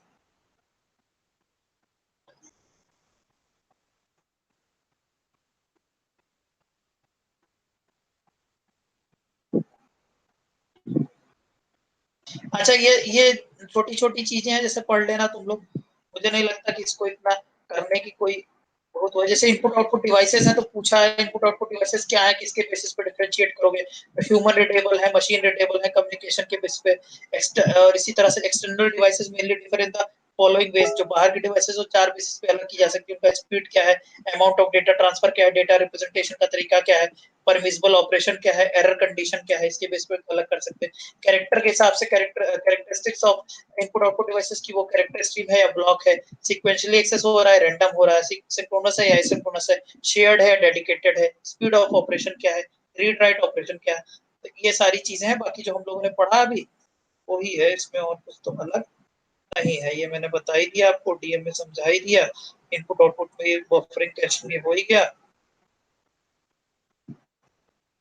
ये देखो, इसमें सबसे ज्यादा जो पूछा जाता है वो ये क्वेश्चन है जो हम लोग सबसे लास्ट में कर रहे हैं। इनपुट आउटपुट बफरिंग क्या है?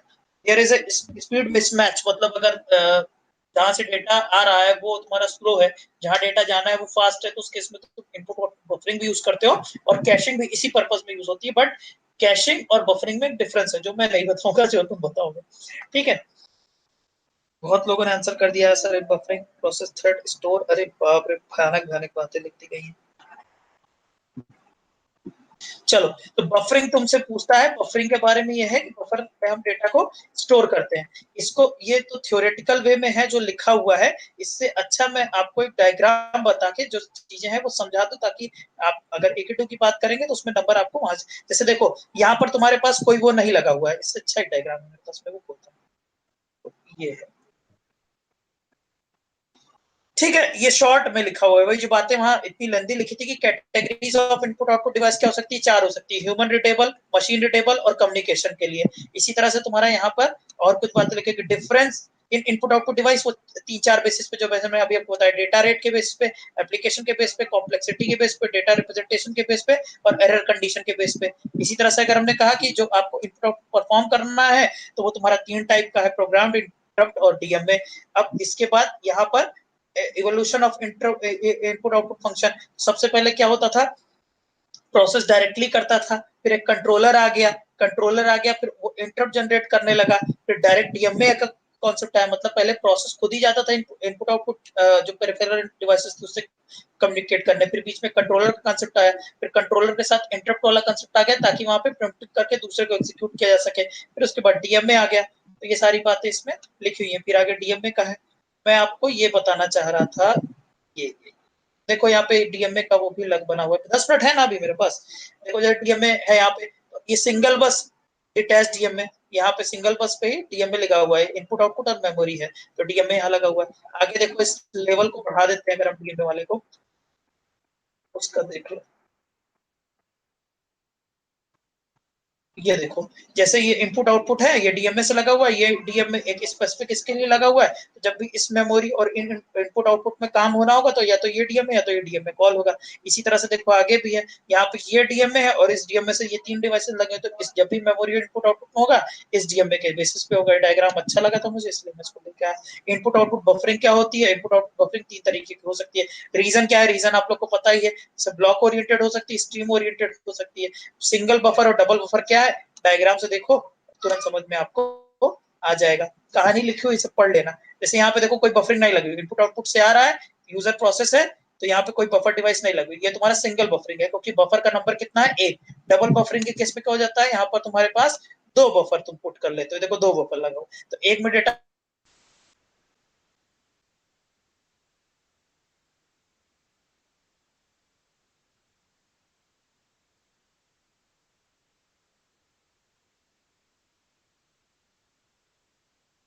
यहाँ से रखा जा रहा है, दूसरे से में मिलेगा। हेलो,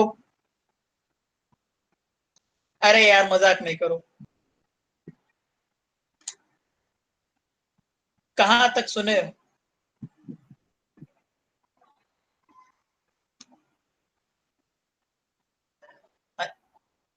इसके बाद अच्छा अच्छा अच्छा, तो कुछ नहीं बता रहे थे, बस ये बता रहे थे कोई डीएमए लगा हुआ है तो यहाँ डीएमए लगा हुआ है, इस इनपुट और इस इनपुट आउटपुट को मतलब मेमोरी और इन दोनों इनपुट आउटपुट के बीच में कम्युनिकेट करने के लिए। इसी तरह इस इनपुट आउटपुट के लिए स्पेसिफिक लगा हुआ है सिंगल बस इंटीग्रेटेड डीएमए और आईओ। इसी तरह से ये देखो तुम्हारा आईओ है, और यहाँ पर सी में इनपुट आउटपुट बस है, ये एक इनपुट आउटपुट बस से पूरी की पूरी डीएमए कनेक्टेड है और यहाँ पे तुम्हारी मेमोरी है। इसी तरह से मैंने आपको बताया कि इनपुट आउटपुट बफरिंग कितने टाइप की हो सकती है। एक हो सकती है यहाँ पे ये देखो तुम्हारा यहाँ पे हम दिखा रहे हैं इस डायग्राम में कोई बफर नहीं है, तो सिंगल के केस में सिंगल बफर लगा हुआ है, और सिंगल बफर के बाद यहाँ पर तुम्हारे पास ये दो बफर लगा हुआ है। तो दो बफर से फायदा क्या होगा, डेटा यहाँ से एक बफर में रखा जाएगा, दूसरे से रीड होगा। सर्कुलर बफर में क्या होगा, एक में रखा जा रहा है, दूसरे से रीड हो रहा है। कंटिन्यू जैसे 1 2 3 4 ऐसे बढ़ते जा रहे हैं, इधर से 1 2 3 4 रीड करते जा रहे हैं, तो कभी भी आपको प्रॉब्लम नहीं होगी। अब बफरिंग का जो तरीका है वो क्या क्या हो सकता है, ब्लॉक ओरिएंटेड हो सकता है, स्ट्रीम ओरिएंटेड हो सकता है। इसमें जो सबसे ज्यादा पूछे जाने वाला सवाल है इनपुट आउटपुट बफरिंग से। तो मेरा कहना यह है कि आपकी सारे डायग्राम याद रखना, एकेटी अगर एग्जाम कराता है तुम लोग के पास होने के लिए तो ये सब बहुत काम आएगा। लास्ट मिनट में यही सब पूछता है आपसे, बहुत ज्यादा पूछा तो डीएमए का आर्किटेक्चर हो गया, इंटर। तो अब जिसको जो भी क्वेश्चन उल्टा का सीधा दिमाग में आ रहा हो आप पूछ सकते हैं।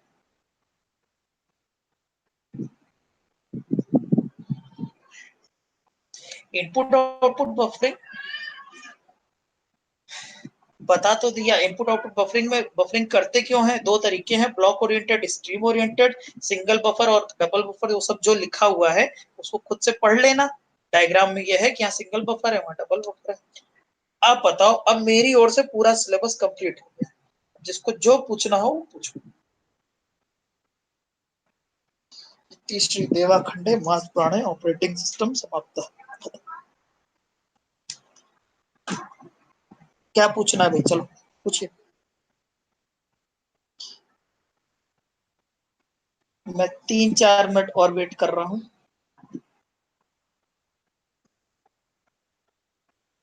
अरे स्पूलिंग तो फर्स्ट यूनिट में पढ़ाए थे, इसकी बात यहाँ कहाँ होने लगी।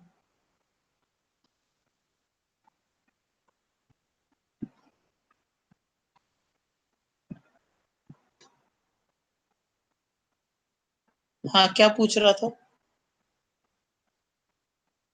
बेटा, यूट्यूब पे भी जो है वो लोग क्वेश्चन अपना लिख लिख के पढ़े, मैं सबके क्वेश्चन पढ़ रहा हूँ। ठीक है, तो अगर आप लोग प्लीज पूछ पाएंगे तो अच्छा लगेगा। Spooling was simultaneously peripheral operation online, जिसमें हम ये करते हैं कि हमारे इनपुट आउटपुट की जो जो स्पीड होती है वो बहुत स्लो होती है। तो हम एक क्यू क्रिएट करके रखते हैं जिसमें हम सारे का सारा जो भी इनपुट आउटपुट आ रहा है वो हम मेमोरी में स्टोर करते जाते हैं, सेकेंडरी मेमोरी में। तो ऑब्वियस सी बात है कि मेमोरी और सीपीयू के बीच में जो इंटरेक्शन स्पीड होगी वो ज्यादा होगी कंपेरेटिवली कि अगर ह्यूमन इंटरेक्शन होगा मशीन से। तो हमारा मेन आइडिया ये होता है कि जो भी रिक्वेस्ट आ रही है उसको आप अपने पास रखते जाइए, जो भी आ रहा है मेमोरी में। जैसे best example is the printer, where what we do कि अगर आप 10 प्रिंटर को एक साथ, जैसे मैंने बताया भी था उस समय एग्जांपल में, जब हमें वाला प्रिंटर है और उस पर हम 10 लोग अगर अपने अपने सिस्टम से कनेक्ट करके रिक्वेस्ट डाल दें तो वो उसकी मेमोरी में स्टोर हो जाता है और उसके बाद उसको अपना ऑपरेशन परफॉर्म करता रहता है, तो वो उसमें स्टोर हो गया। This is called simultaneously peripheral operation online. तो यूजर को ये लगता है कि हम जिस स्पीड से दे रहे हैं ऑपरेशन ऑनलाइन परफॉर्म हो रहा है हमारा सारा, मतलब रन टाइम पे परफॉर्म हो रहा है एकदम साथ साथ।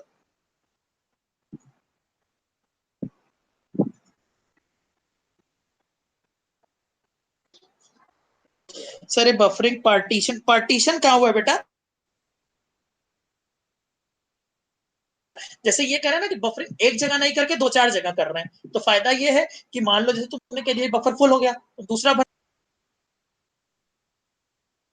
तो पहला वाला अगर जो तुम्हारा जहां से जिसको वो वैल्यू भर रहे हो तो पहली भर के तुमने बोल दिया भर गया, दूसरी भर रहे हो तो दूसरी भर रहे हो, तो जो भी आदमी लेने आएगा जो पहली भरी हुई उसमें से लेगा। तो हम कंटिन्यूअस सारा भरते रहेंगे और वो अपना उसको जरूरत है तो पीछे पीछे से एग्जीक्यूट करता रहेगा, अपना इंस्ट्रक्शन लेता रहेगा। तो मतलब हम अपने डेटा को बार बार रखते चले जाएंगे अगर हमारी स्पीड ज्यादा है तो। पलक इनपुट आउटपुट बफरिंग फिर से बता दीजिए। अरे तो पहले का कमेंट कुछ नहीं पूछना। स्वाति यहाँ बताओ बेटा, क्या डाउट डाउट क्लियर नहीं हो पा रहा है सर, अरे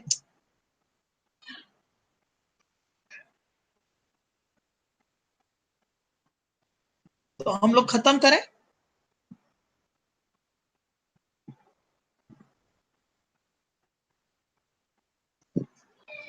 स्वाति जल्दी डाउट लिखो बेटा, खत्म करें क्योंकि उन लोग की।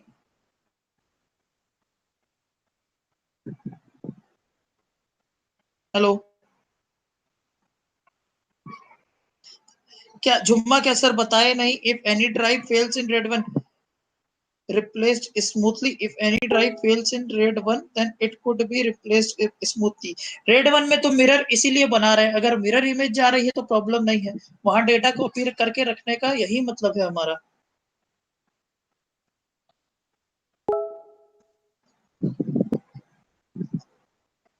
अभी करवाए न्यूमेरिकल, एक बहुत अच्छा न्यूमेरिकल हाथ लगा है मेमोरी मैनेजमेंट का, और मैं कोशिश करूंगा कि उसको दोनों ग्रुप में तो नहीं भेजूंगा,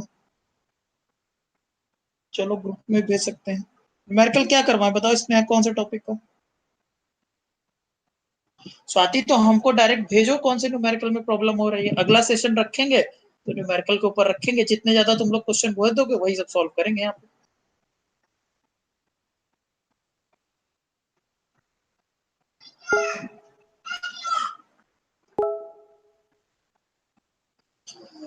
should we end up here, खत्म करें?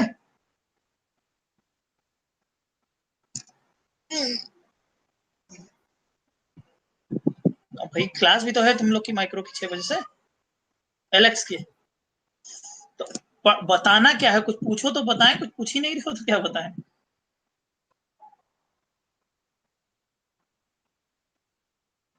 चलो फिर से कर लेंगे, लेकिन स्नेहा उसके लिए तुमको एक काम ये करना है कि जितने भी यूट्यूब पे पड़े हुए हैं लिंक उसको फिर से पहले एक बार देख लेना, स्पीड डबल कर देना, जल्दी जल्दी देख लेना, और जो हम लोग फालतू बातें की उसको छोड़ छोड़ के काम काम की बात देख लेना, फिर हम तुमको अच्छे अच्छे न्यूमेरिकल भेजेंगे, हमको व्हाट्सएप पे एक मैसेज कर देना। और कोई क्वेश्चन हो तो पूछो, नहीं तो बंद कर रहे हैं। हाँ हाँ चलो ठीक है, बहुत हो गया, ओके थैंक यू।